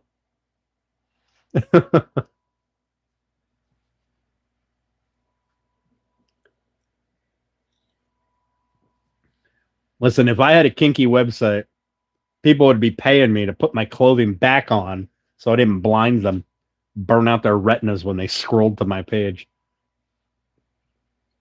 In Spudlandia.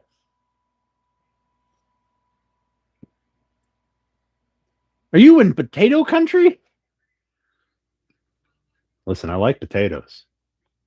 All right, Steph, you can go have fun with Father Time, but bring me back potatoes and muffins. you, you now will have to supply muffins for two people.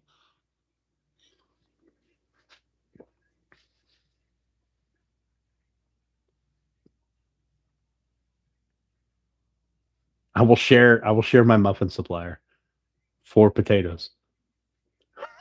We'll share for food. I actually want to grow some potatoes. Maybe I'll put some in the garden this year. I don't know the first thing about growing potatoes, but can't fucking learn if you don't do it, right? I feel like I can grow potatoes in like a raised pot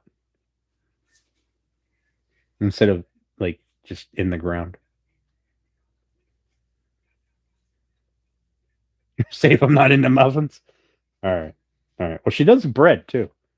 She also cooks a mean dinner lunch. I'm coming to Illinois to bring some muffins. Listen, at least one of the Chaos twins will be coming with tires, 5-gallon buckets. Well, shit. Is a 5-gallon bucket big enough for growing potatoes? I don't know how much potato, like how many potatoes do you get off a potato plant? I feel like you got to get pretty many. Bread, that's different. She does make bread. You make it the 2-for-1 deal.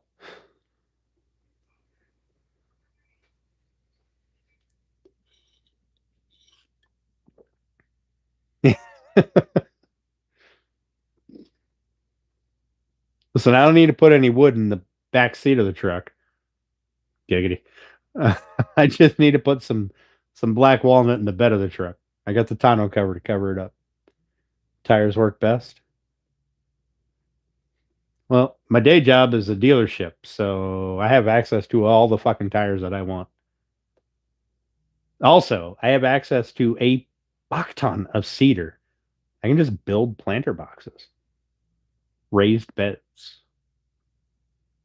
I've never built a raised flower bed like that you sit on the ground. Like I've done the pots and the little like thing with a shelf on the bottom and the planter box on the top. I've done the. In fact, I still have pieces for to build more. I'd never built a raised box that you put on the ground.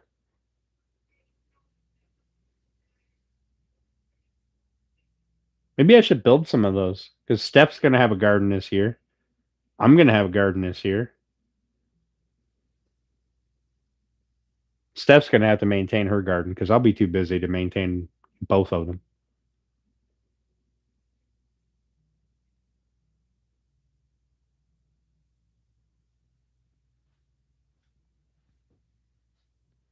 Forcing me to garden.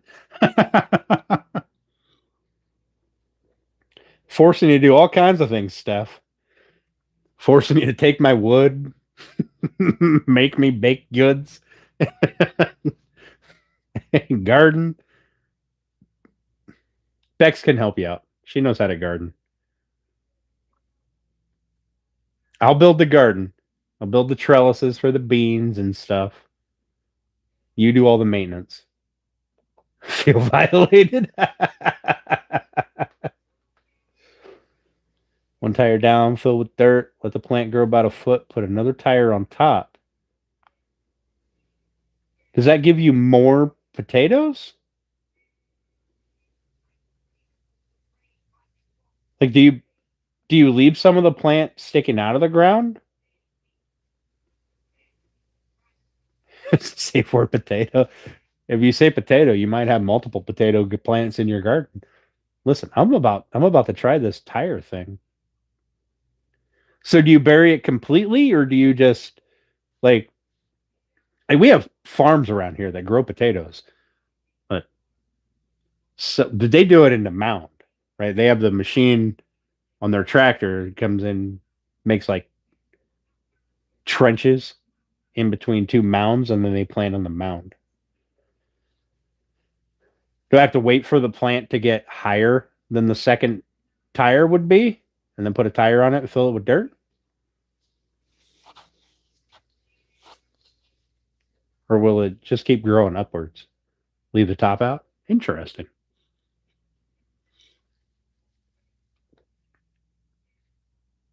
You know, Father Time, if this idea works out, I can build this out of wood.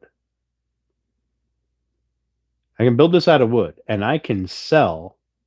I mean, I don't know if I'd have a market for it because around here we can buy potatoes for dirt cheap.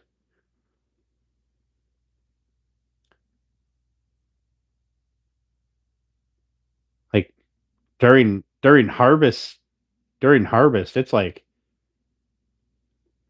what $3 or $4 for a fucking 20-pound bag from the farmers up the road. It's dirt cheap. Corrugated. Yeah, that's it. Yeah, it looks like corrugated roofing. Yeah.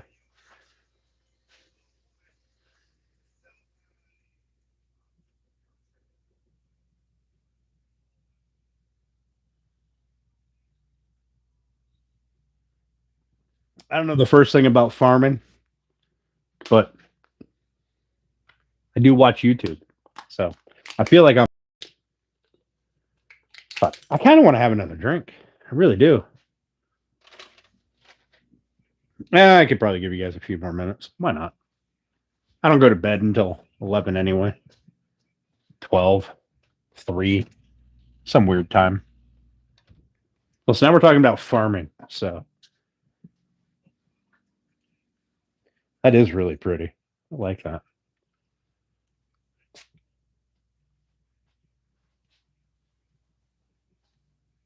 Why would you want to then?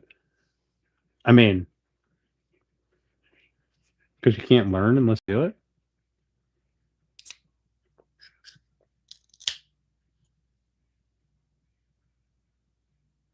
And that's right,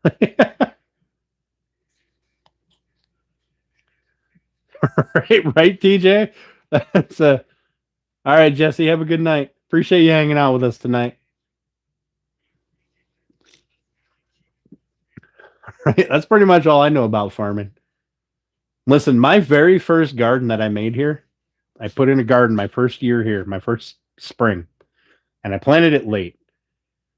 So I didn't have great results. But right on the other side of the back wall of the shop gets just blasted with sun. And I was like, perfect. I'll put a garden here. Rototilled the shit out of it. made everything real pretty with like rows and sections, and it was super nice. And along the wall of the shop, I planted a row of corn, one single row. You know how many ears of corn I got? Fucking zero. Because you can't plant corn in a row. You got to plant it in a bunch. Because apparently a row doesn't pollinate. You got to plant it in a bunch so that it can fucking make ears of corn. Also, you know what I'm still growing back here is onions. I have an entire garden bed out here that is just fucking onions because I thought it was great to plant onions.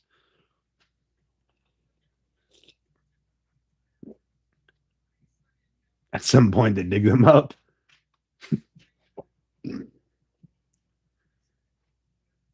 Like, I put a lot of work into that first garden, and then I was like, yeah, fuck this. I'm not doing that anymore. And I plant random stuff on that side of my yard because it also gets sun, and it's there's kind of like a depression over there, so when water runs down, it kind of pools there, and I feel like it's self-watering. Use onions all the time. I don't know anything about these onions back here. Like, when are onions no good to pull out? Because I've got like a 10-foot by 10-foot patch of nothing but onions.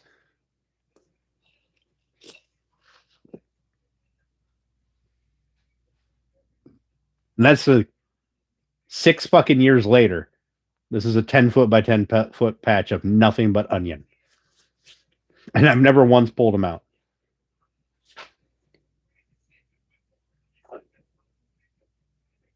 That shit's amazing fertilizer. I mean,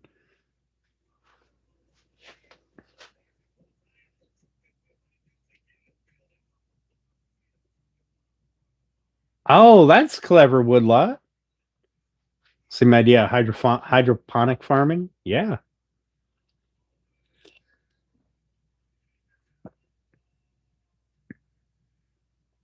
You know, if you had a big enough area,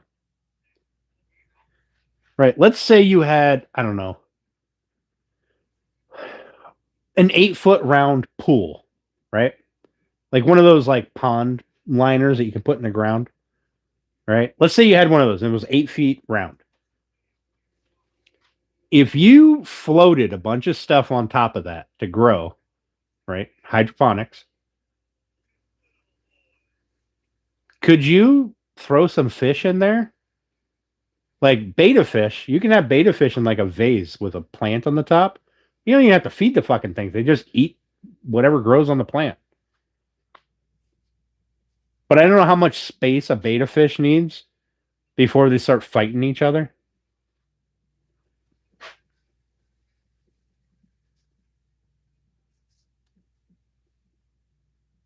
Oh no, not I'm not going to grow onions in water. That seems silly. Koi? Oh, all right.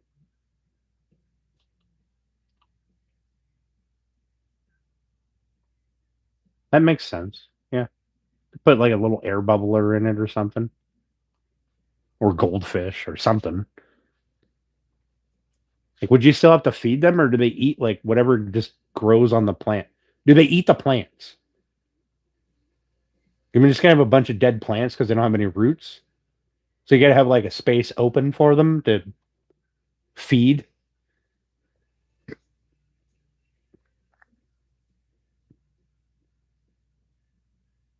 Fancy carp, yeah, fancy carp. They do tilapia that way. Interesting, huh? I never knew that. Although now I am curious, how much space do you need for a beta to not fight with another beta? Because I mean, it's territorial, right? So they're obviously in the wild. Um, aquaponics. Oh, is that what it is? Aquaponics? When you have fish in it?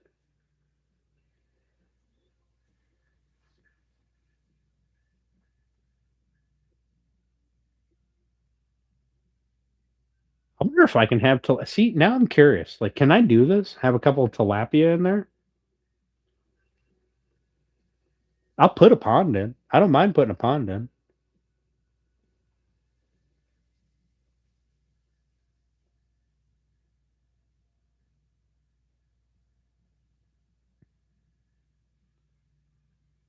How long does it take for tilapia to be like harvestable?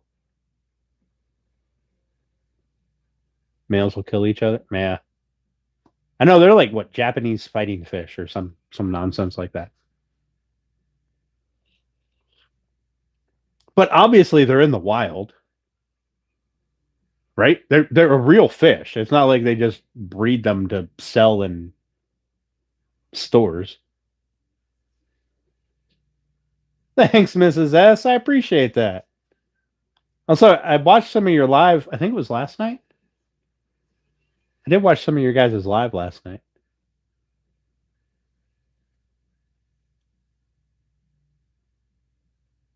We're talking, yeah, we're talking fish and gardening. We're still talking gardening, just fish got involved.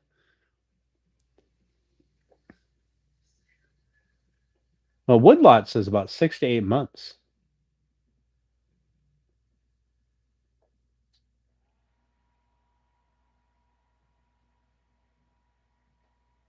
Huh.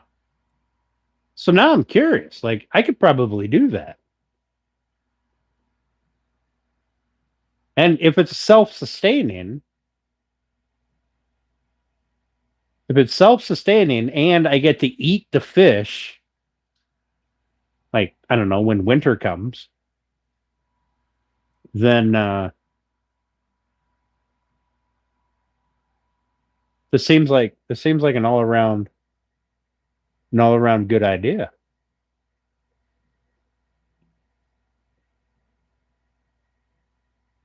Oh, see, I'd do this outside. Although 6 to 8 months, that might be kind of rough. Bass, trout, bluegill, whatever you want. Huh.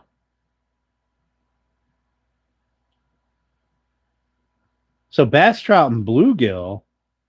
I mean, I'd have to put in, like, I could do it. I could put in a pond.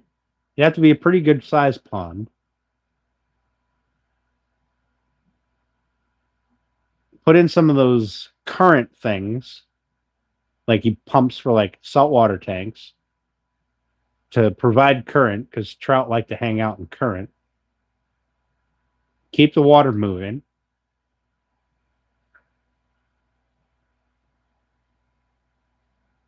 Well, that just seems interesting. Huh. Look at that.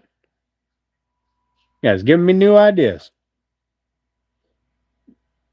Might need permits to fish your own pond. You know what? That would not surprise me one fucking bit. Now, I wouldn't do like a big pond, not here.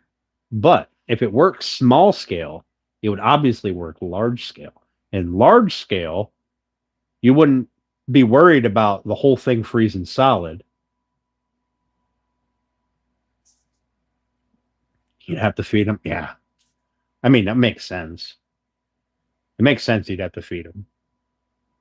Otherwise, they just eat the roots off your plants, and then you wouldn't have any plants. Then you wouldn't have any fish, but it would smell bad.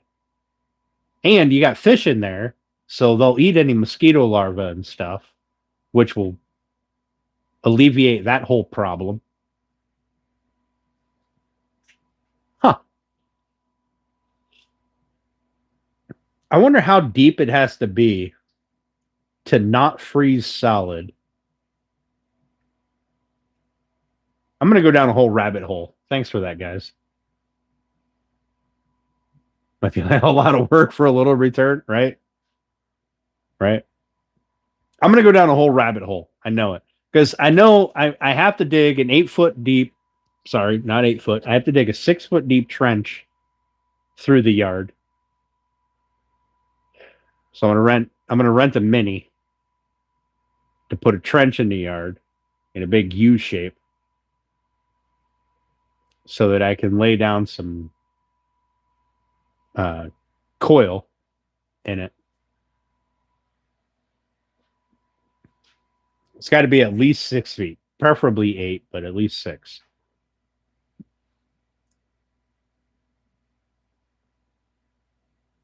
Any fish in your swimming pool? Yeah. Although they wouldn't do the chlorine, so frost depth. Well, our freeze is our water pipes have to be 18 inches at least. A bare minimum of 18 inches or 2 feet. I'm sorry. Our water pipes have to be 2 feet. Our gas pipes have to be 18 inches. So I would imagine 2 feet is below freeze point.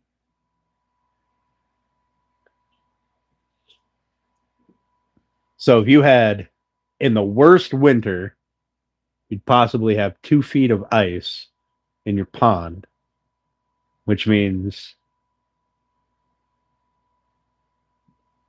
although, I mean, I don't know, if you can't feed them, what do fish eat?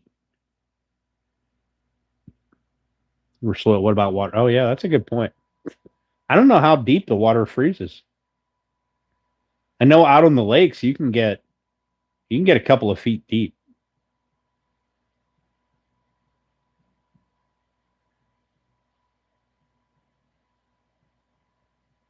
There's one guy I know, he drills holes for people. Like he has an auger. He has an auger with an attachment. So he's got like twice the depth of a regular auger.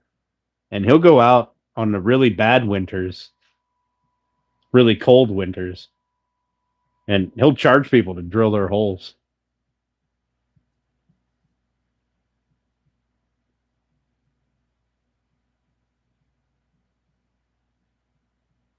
$40 by $100. Any garden needs to be vertical.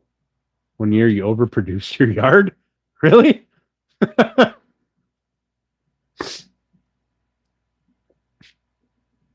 All right, Woodlot. Have a good night, buddy. I appreciate it. I'm going to go down the whole rabbit hole later. It's going to be a great time. I'm going to give myself more projects to do or ideas for projects to do. Maybe for the home pound. Maybe for the home pound. Homestead, compound, home pound. I mean, makes sense.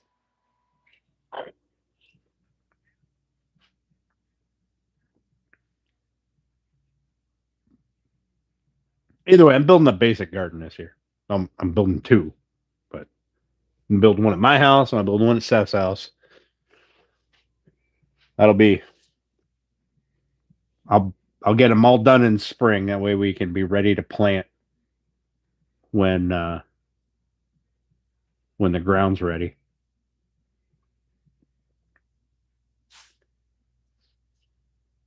The 1 year, so the second year I was here in my house, the second summer, spring, whatever.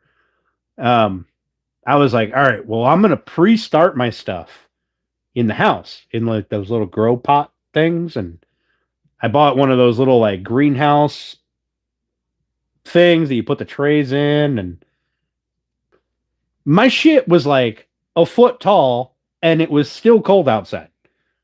It was fucking nuts. I started it way too early.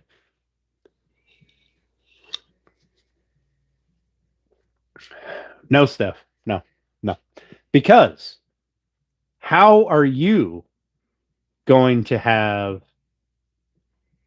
fresh vegetables if you don't have a garden?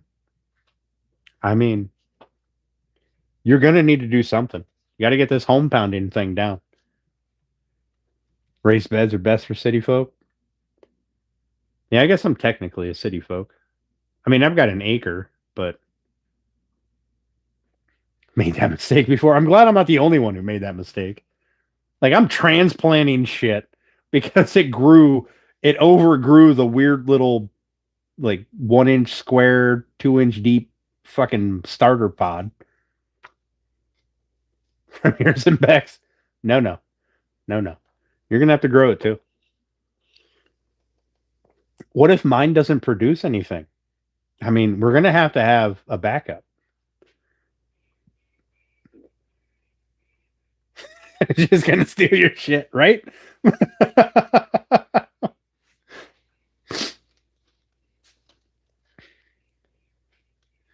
I'm gonna need someone that's gonna go out there and pick me some fresh green beans, snap peas, the back of his Wegmans.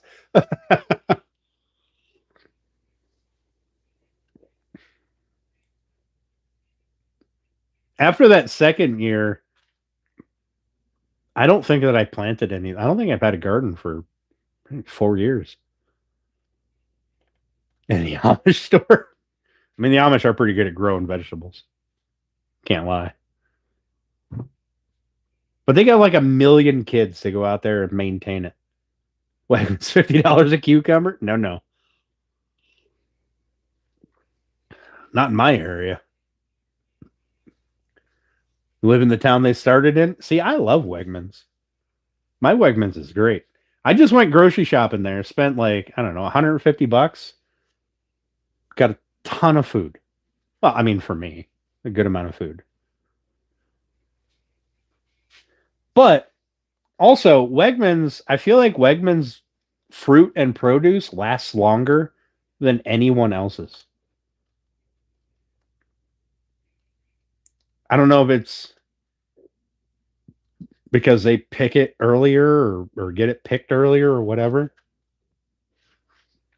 I like Wegmans. Their spaghetti sauce, like a fucking dollar a jar. Oh, it's delicious. $240 get nothing but cheese. I mean, the cheese was delicious though. You can't lie. The cheese was good.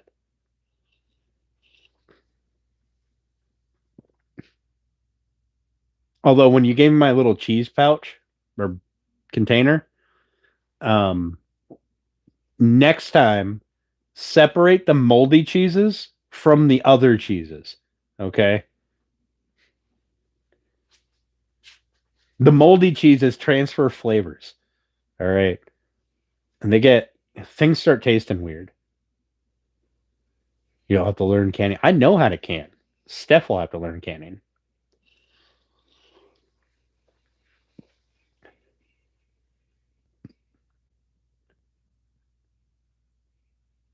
Just call my mom. I have more here. Yeah. Well, eat up in their own containers.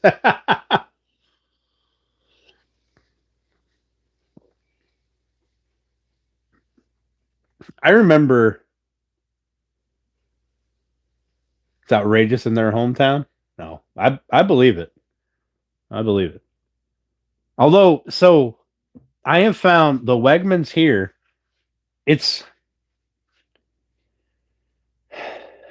it's like some of the stuff is better priced. Not everything, but some of the stuff is better priced. Um, but the environment, the people that shop there, way different than the people that shop at fucking Walmart. Right?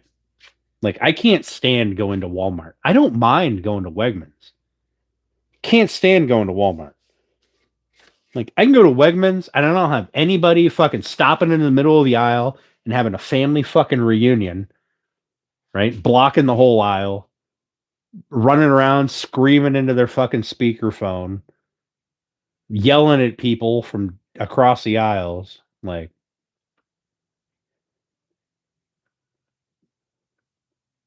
around here, Walmart is terrible.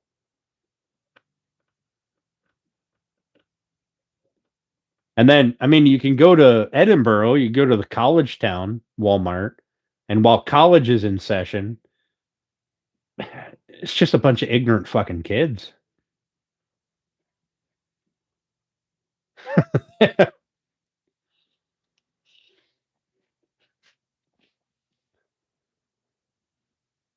Yeah, on occasion, the worst I have to deal with at Wegmans here is these two fucking randomly following me around and then eating my cheese on the tailgate of my truck.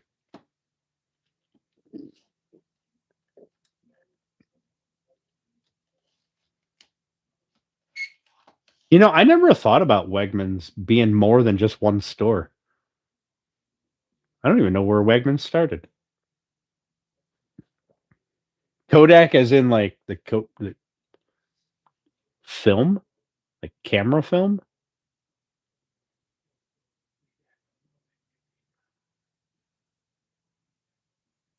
Rochester. Oh, see, that makes sense that it's that close. That shows your cheese. I only got it because I seen you two. All right.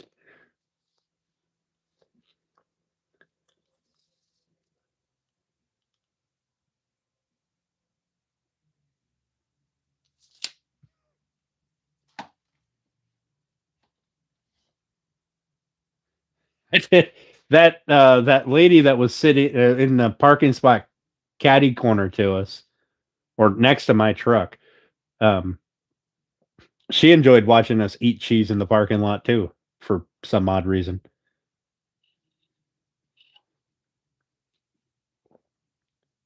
I don't know why, but she seemed to really enjoy it.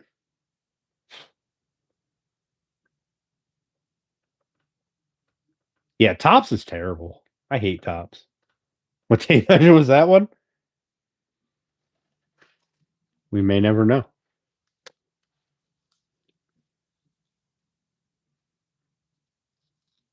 It's at least a foot.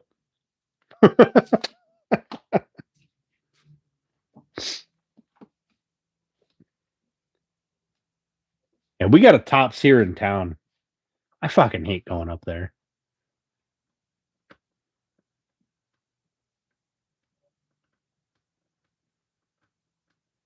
Even strangers love you. Yeah. Father Time, she is still experimenting with making breads. This is her first year making breads. She's only been making breads for a couple of months. She makes a pretty good Italian bread, though.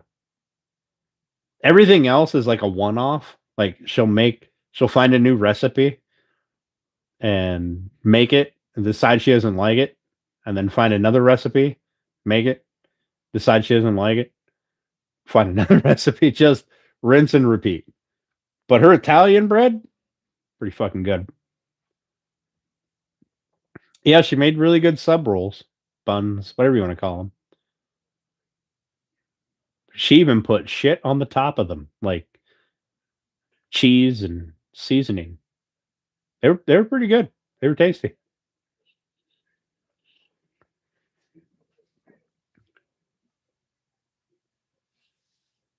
You know what, Steph? I wonder if you took one of the other bread recipes and made it like your Italian loaf, where you just throw it on the pan with no like sides.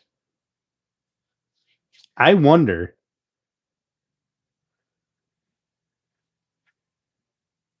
I wonder if it would turn out better than in the loaf pan. Kaiser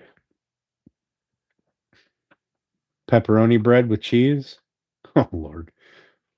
Listen, so, she's got a KitchenAid, and she bought a cheese shredder attachment for the KitchenAid. It would be flatbread. Oh, well, that's terrible. She bought it for Christmas from me. I just Snapchatted her the money, or not Snapchat. Cash after the money for it, and then I made her wait till Christmas to open it, and she's been using it every day since to shred cheese. The fucking woman can keep a cheese company in business.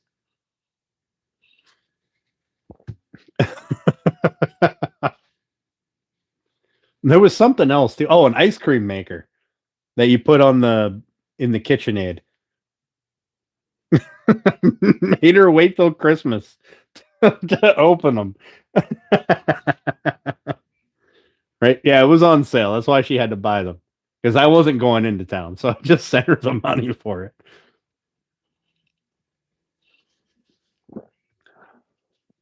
It was probably the meanest thing I've ever done to someone.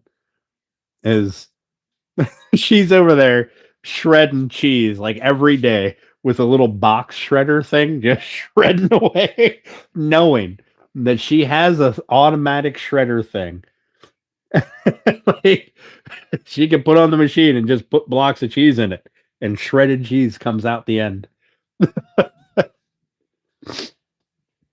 What's the relationship here? A whole bunch of really good friends. That's what we do here.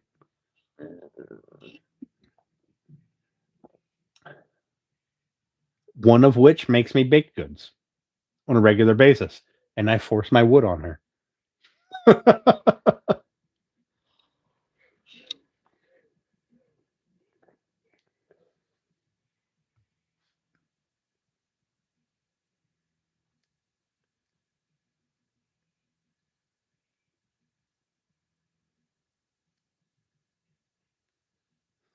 We all wonder that.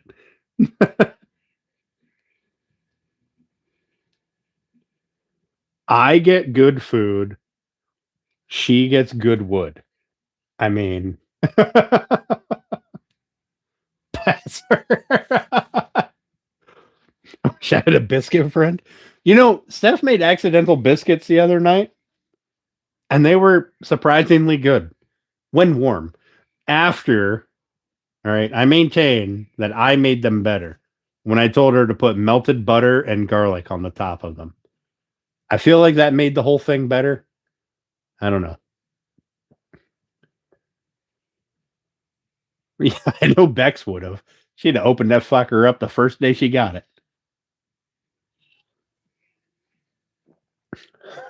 She had a biscuit friend. You know how you get one of these? You force your wood on them. They make you things because you tell them that they owe you baked goods for your wood.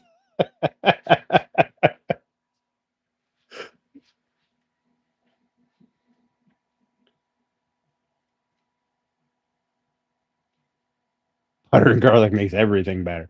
100% it does. 100%. Would you though of Bex? Would you? One of these. One of these what? What?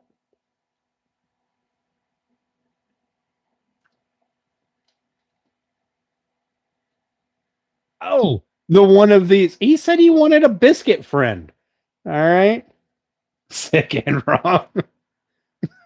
Well, that's fair. Which is how your marriage worked.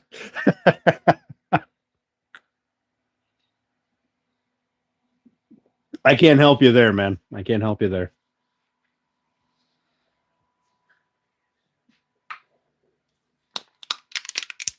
Good work or good wood for baked goods.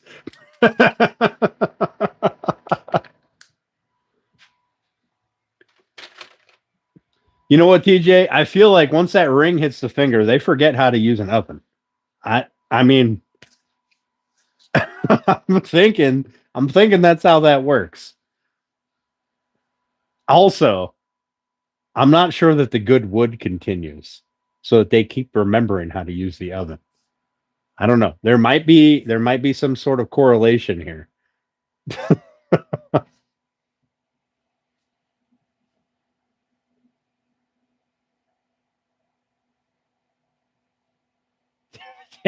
Mediocre wood. Listen, Steph, don't stand on the side. It's a stool. You stand in the middle, not on the edge, in the middle. They forget a lot of things. Uh huh.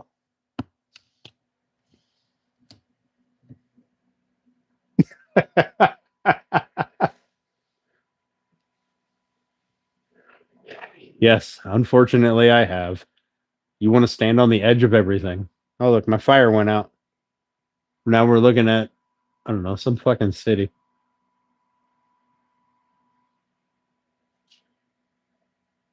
Right? If Steph was taller, she wouldn't need a step stool that's a foot tall and tippy. I made it wide so that you didn't accidentally step off the side. Now it's wide enough that you accidentally step on the side and then fall over. Right? It's called toe in the line. My bad. My bad. Yes, Steph. Start towing the fucking line. All right. Start towing the line. Oh, Lordy. You guys are going to get me in trouble. Anyway, we made some wood tonight. Put some wood together. We didn't make it. We put it together. This could go bad for you, right, TJ?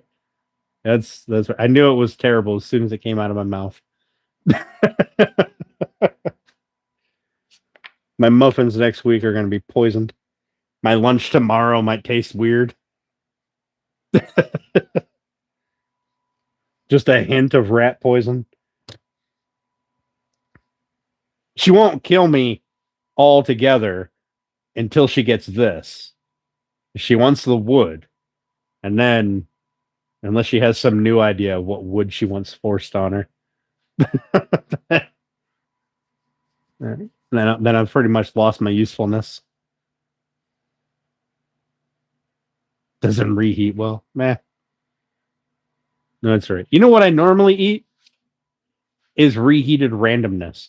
All right. I've eaten spaghetti that turned into cement in the microwave. It's fine.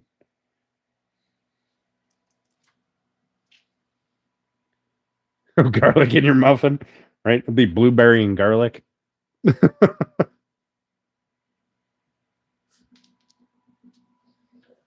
Listen, I am both a man and a mechanic. All right. The number of times that I have eaten sandwiches, bologna and cheese sandwiches, under a car with dirty hands, that shit didn't kill me. Your reheated spaghetti stuff isn't going to kill me. Once you're not usefully disappear, right? Hot peppers. She wouldn't do that. Mainly because she can't handle hot peppers.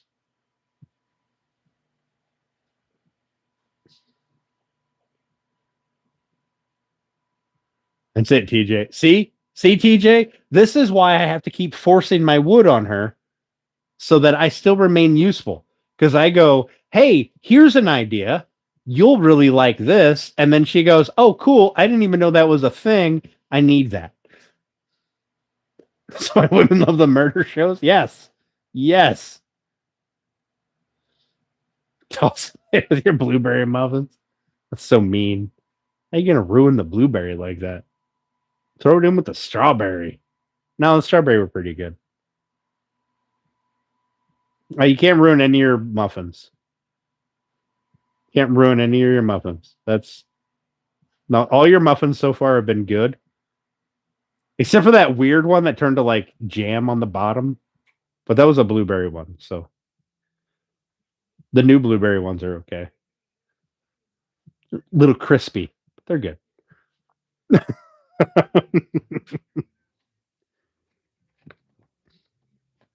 She put that,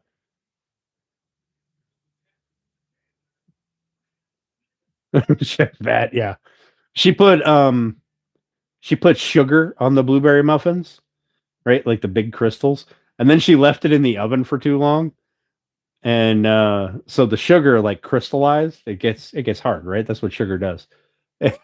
So on the top, super crunchy, but it's still really good. Is there nuts on your muffins? No.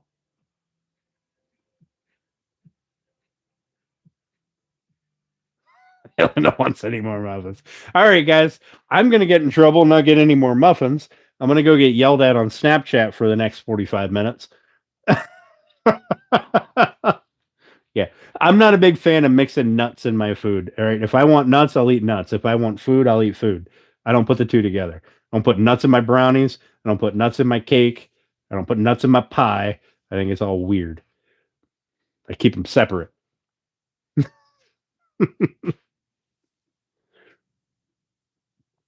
Like if I want a crunchy blueberry muffin, I'm gonna just have Steph bake it for a little too long. Make the top crunchy. All right.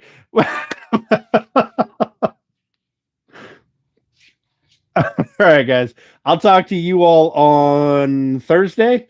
It's the next live. We'll do some fucking something on this. And I appreciate y'all hanging out with me. Fuck, she heard me. I'm gonna go get yelled at on Snapchat for an hour. I appreciate y'all for coming and hanging out. We'll chat with you on Thursday.